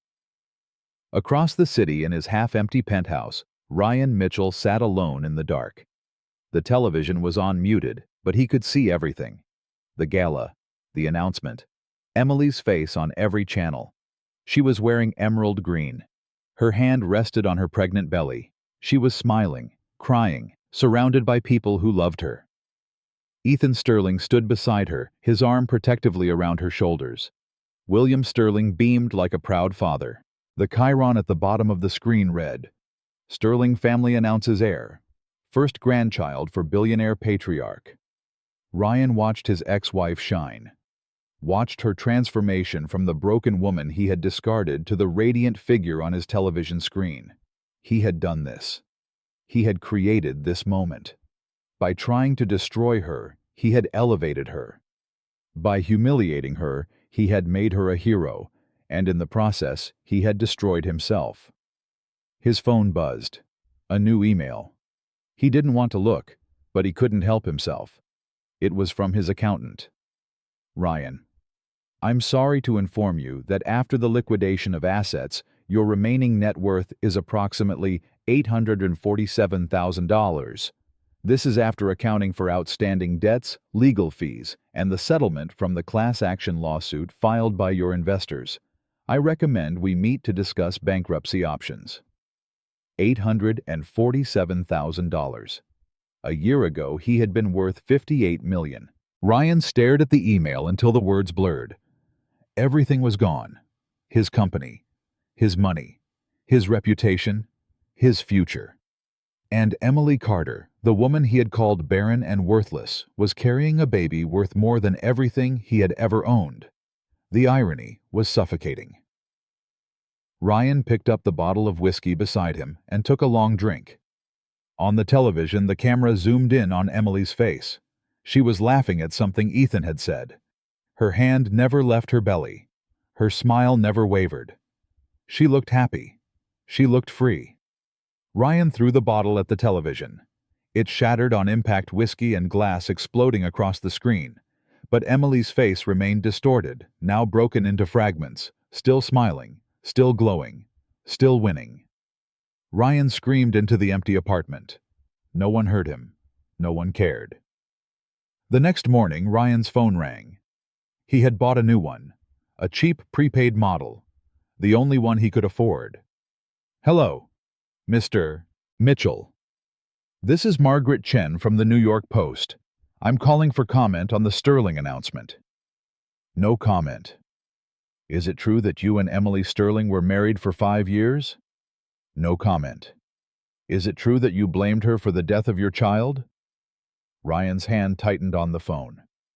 "No comment. Mr. Mitchell, William Sterling made some very pointed remarks last night. Many people believe they were directed at you. Do you have any response?" "I said no comment." He hung up. The phone rang again immediately. Different number. "Mr. Mitchell, Jason Parker, TMZ. Quick question about—" He hung up. It rang again, and again, and again. By noon, Ryan had turned off the phone completely. But the calls didn't stop. They came to his building, to his doorman, to his neighbors. Reporters camped outside his building waiting for a glimpse of the man who had become America's most hated villain overnight.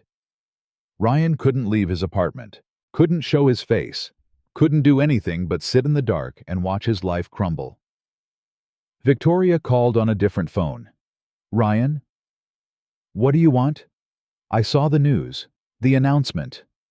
And I wanted to say, I'm sorry." Ryan laughed bitterly. "You're sorry. You left me for David Chen the moment things got hard. I know, and I'm not proud of it." Victoria paused. "But Ryan, what you did to Emily, what you said to her, that was wrong. Since when do you care about Emily?" "I don't, but I care about right and wrong, and what you did was wrong." Another pause. "You need help, Ryan. Professional help. The anger, the cruelty, the need to hurt people, that's not normal." "I don't need help. I need money and connections and everything I lost because of that woman." "You didn't lose anything because of Emily. You lost everything because of yourself." Victoria's voice hardened. "I thought you were powerful, Ryan. I thought you were a winner, but you're not. You're just a bully who finally met someone he couldn't push around." The line went dead. Ryan sat in silence, the words echoing in his head. Just a bully who finally met someone he couldn't push around. Was that all he was? All he had ever been? He thought about his father. A hard man. A cruel man. A man who believed weakness was the ultimate sin. "Never apologize," his father used to say. "Never show weakness. Crush your enemies before they crush you." Ryan had lived by those words his entire life. And where had it gotten him? Alone. Broke. Despised. While Emily Carter, the weakest woman he had ever known, stood triumphant. Maybe his father was wrong. Maybe weakness wasn't the sin. Maybe cruelty was. But it was too late now. Too late for reflection. Too late for redemption. Too late for anything but regret. Ryan Mitchell had made his choices. And now he had to live with them. A week later, Emily had her 6-month checkup. The doctor smiled at the ultrasound screen. "Everything looks perfect. Strong heartbeat. Good position. You're doing great, Mom." Emily stared at her baby's face on the monitor. "Is it really okay? After everything that happened?" "After everything that happened, this baby is thriving." The doctor patted her hand. "Whatever stress you experienced, it didn't affect the pregnancy. Your body is doing exactly what it's supposed to do." Emily felt tears of relief streaming down her face. "Thank you.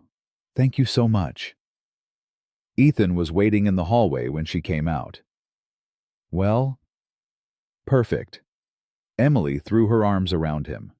"The baby's perfect. Everything's perfect." Ethan lifted her off her feet and spun her around. I told you everything would be okay." "You did." "Do I get credit for being right? Don't push it." They walked out of the hospital hand in hand, security trailing at a discreet distance. Emily looked up at the sky, blue and clear and full of possibility. "It's really over, isn't it?" she said. "What's over?" "Everything. Ryan, the fear, the pain." She squeezed Ethan's hand. "It's all finally over." "It's been over since the day you left him. You just didn't know it yet." Emily stopped walking, turned to face her husband. "I love you, Ethan Sterling."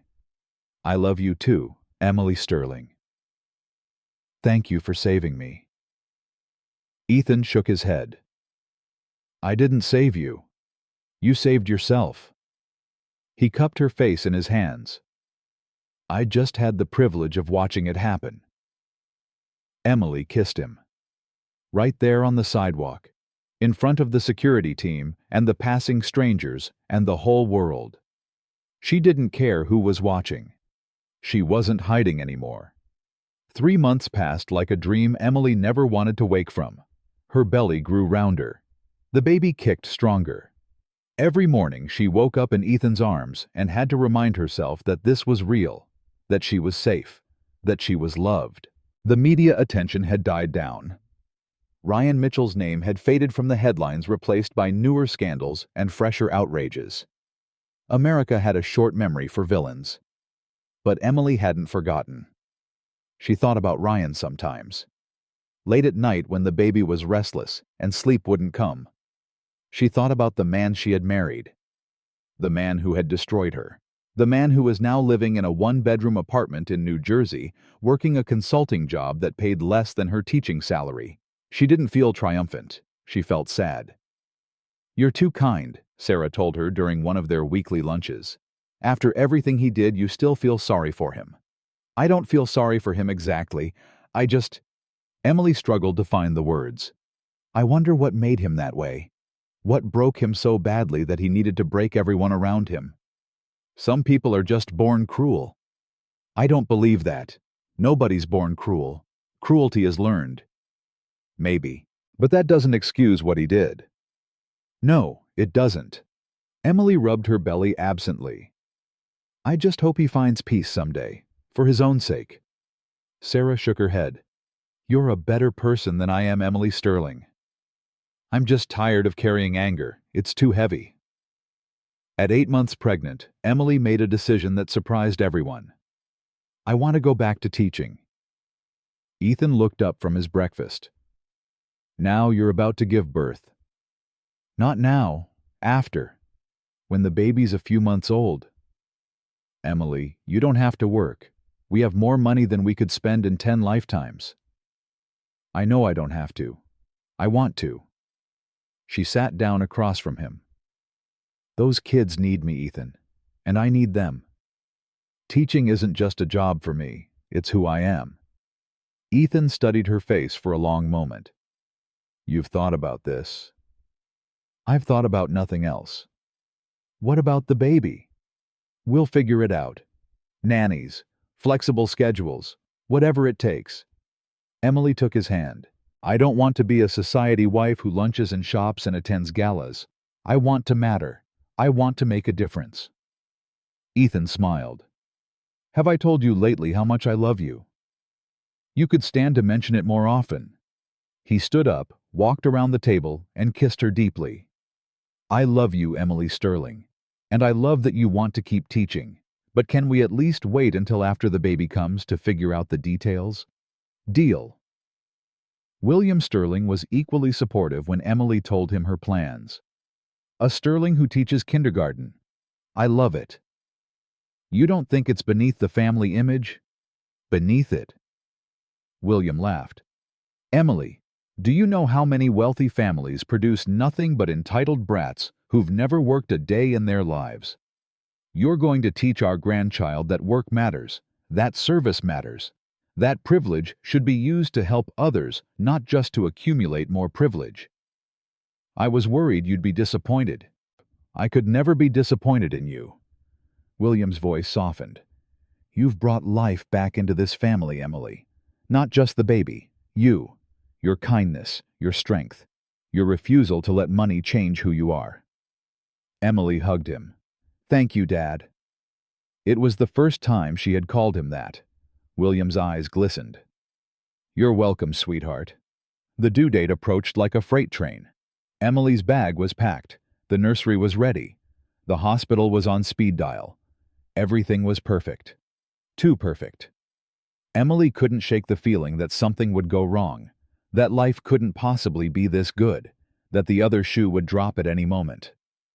"You're spiraling," her therapist said during their final session before the birth. "I know." "What are you afraid of?" "Losing the baby, like I lost Lily." "Emily, your doctors have said everything is fine. The baby is healthy. You're healthy.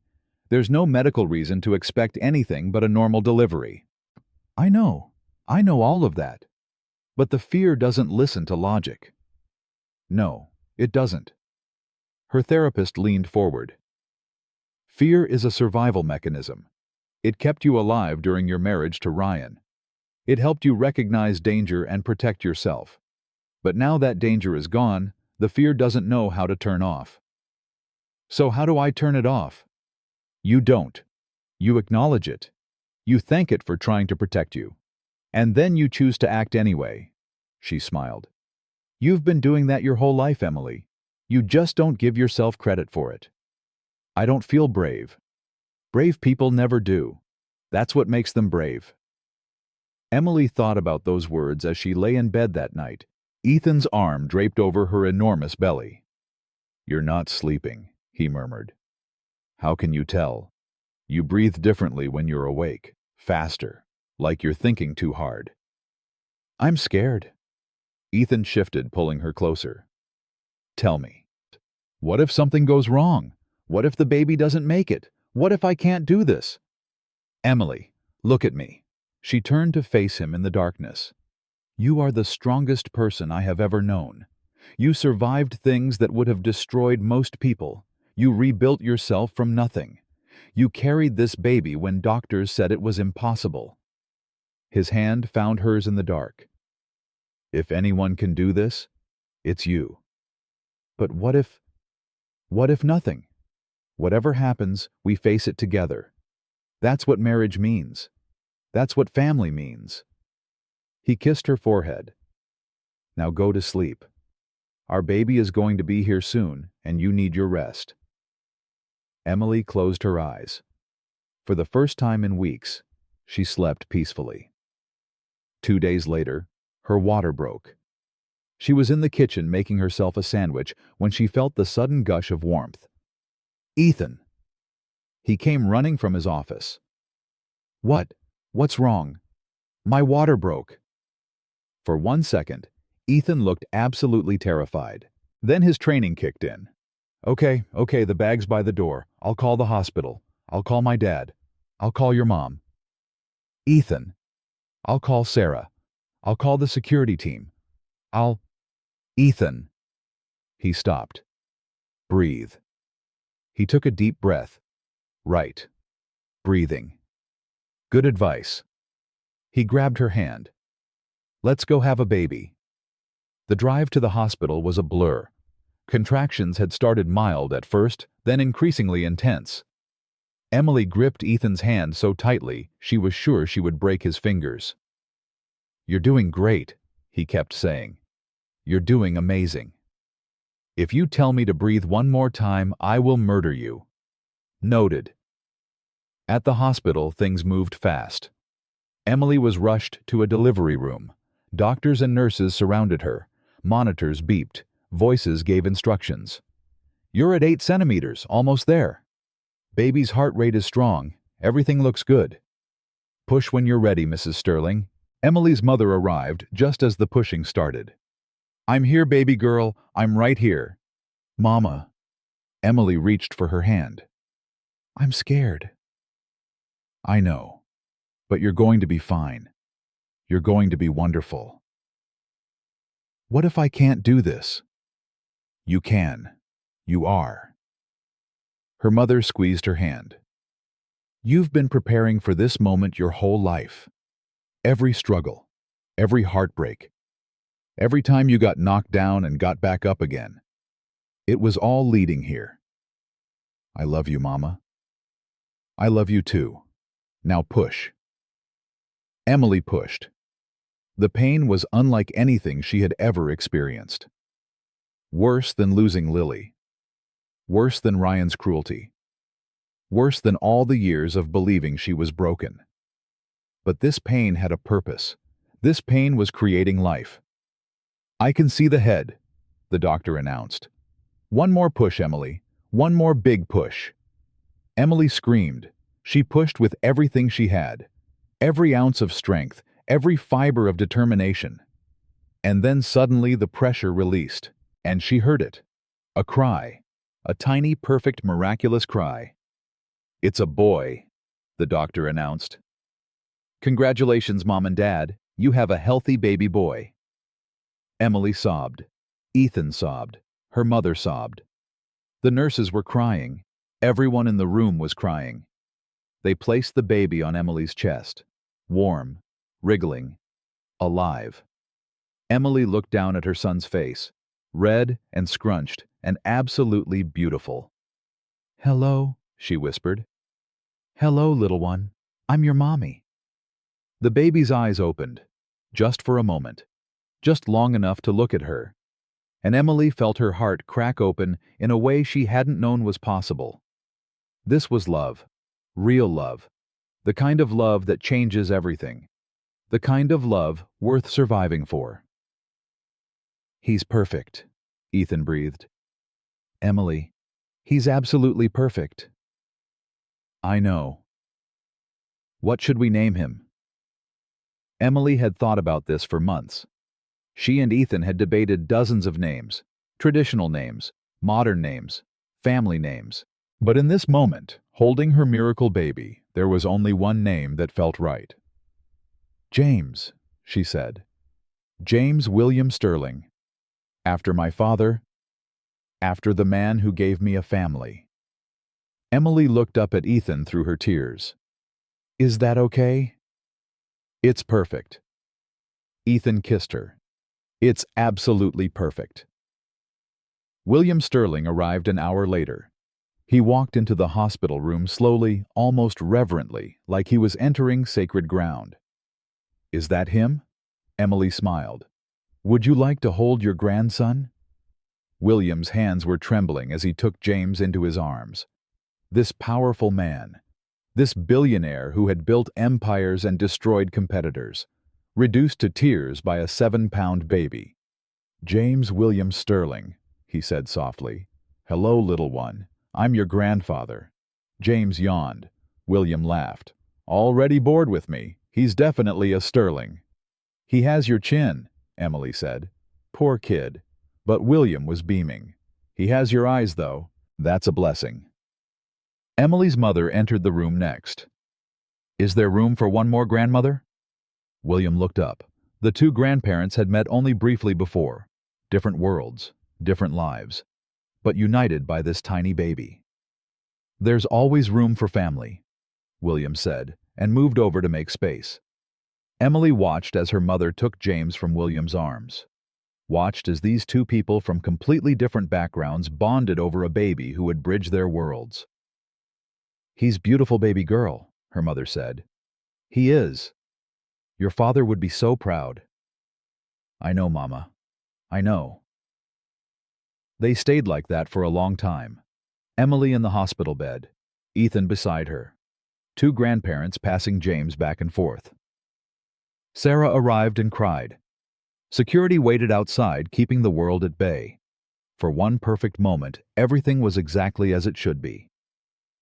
Across the country in a small apartment in New Jersey, Ryan Mitchell sat alone. He had seen the news.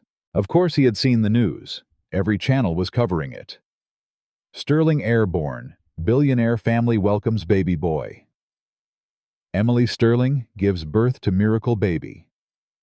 From tragedy to triumph, the incredible story of Emily Carter Sterling.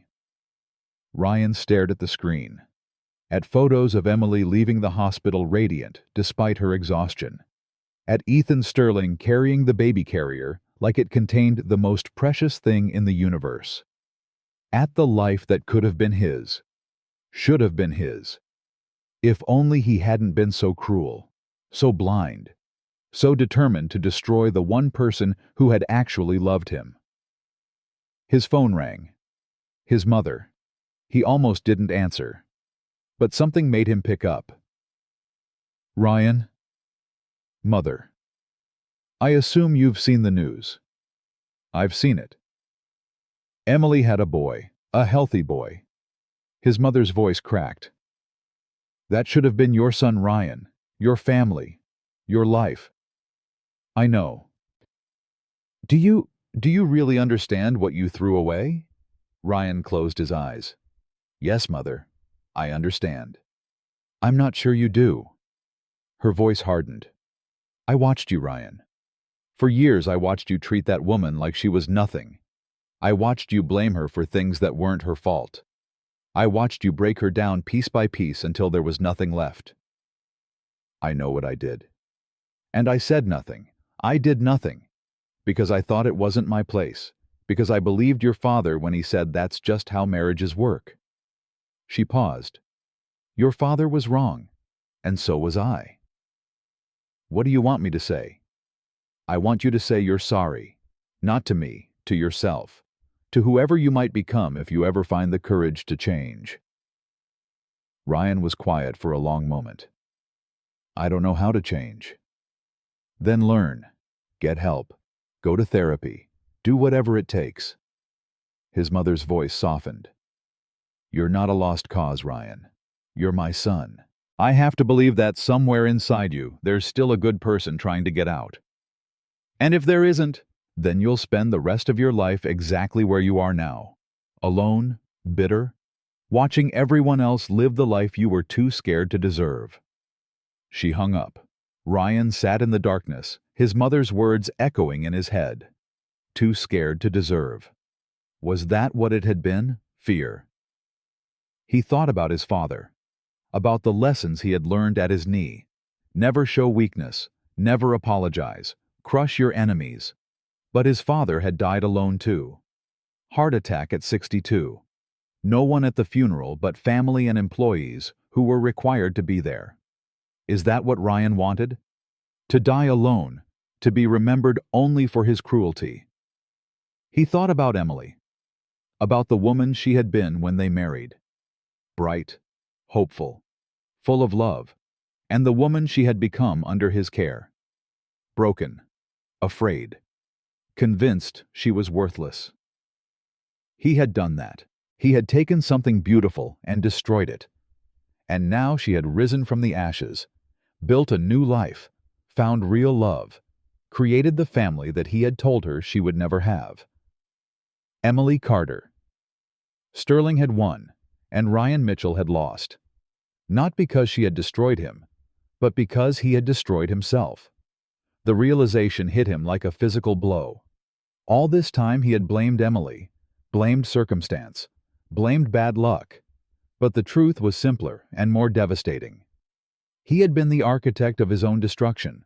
Every cruel word, every act of control, every moment of abuse, it had all been building toward this moment, this empty apartment, this meaningless existence, this life without love or purpose or hope.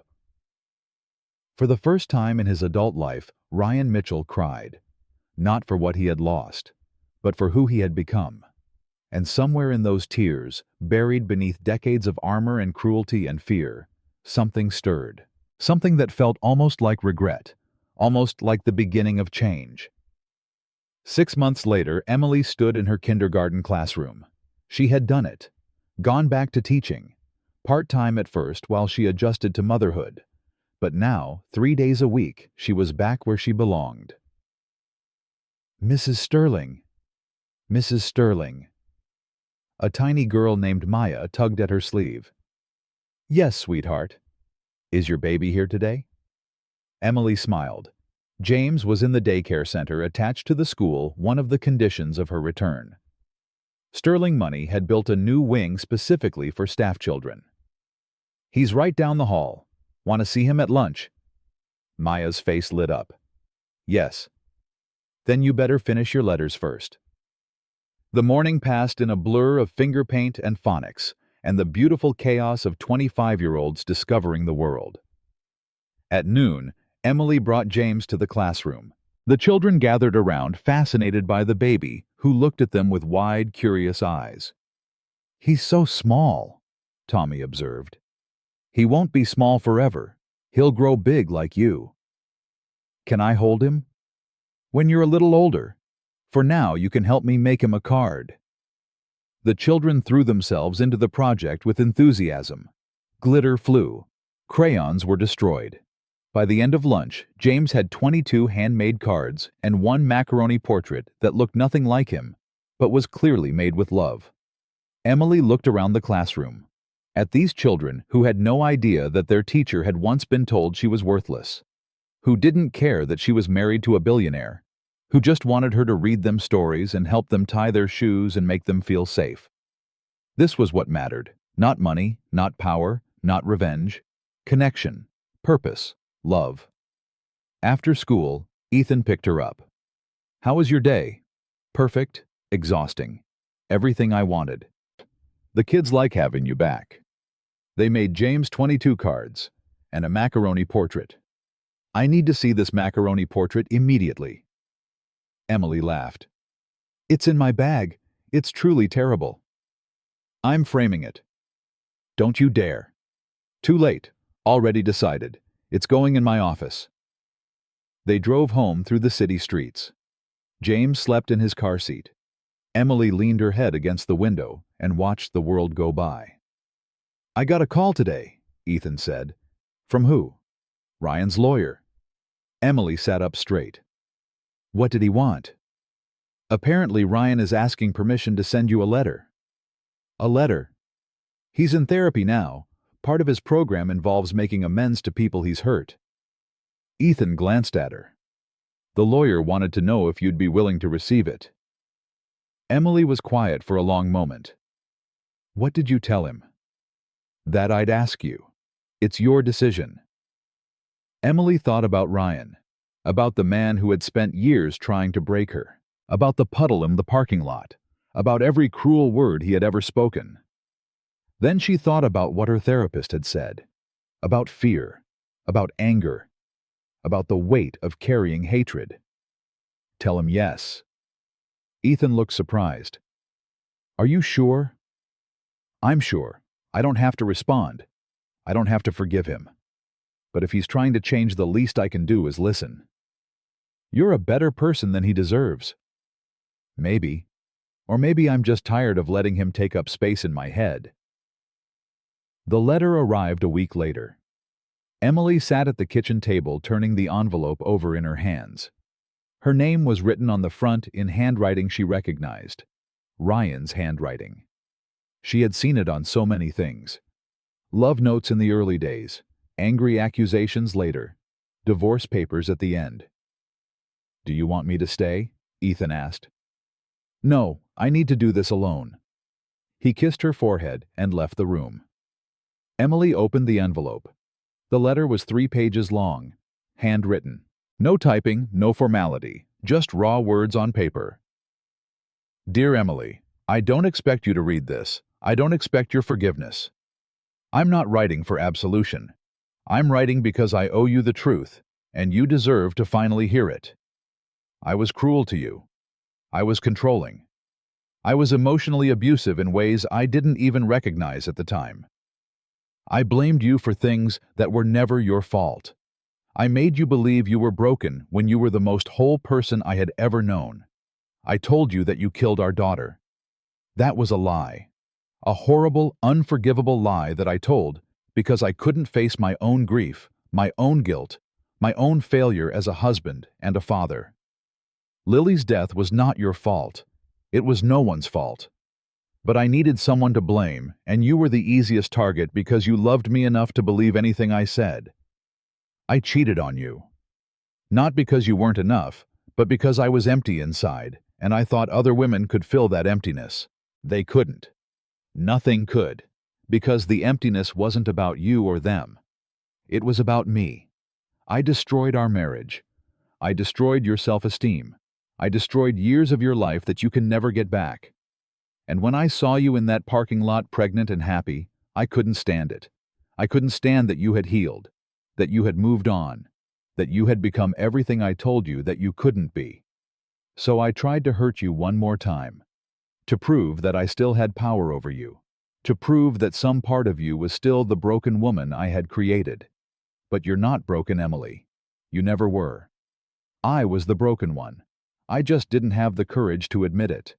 I'm in therapy now, 3 times a week.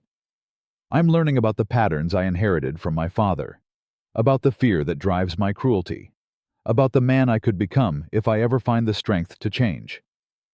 I don't know if I'll succeed. I don't know if I deserve to succeed. But I'm trying. For the first time in my life, I'm actually trying. I saw the photos of your son. He's beautiful. You're beautiful. The life you've built is beautiful. And you deserve every moment of it. I'm sorry, Emily. Those words aren't enough.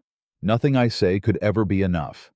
But I needed you to know that I finally understand what I did, that the monster in that parking lot was me. I hope you never think about me again. I hope I become nothing more than a distant bad memory that fades more every year. I hope your son never knows my name. But if you ever do think about me, I hope you think he's trying to be better. He's trying to deserve the life he never appreciated.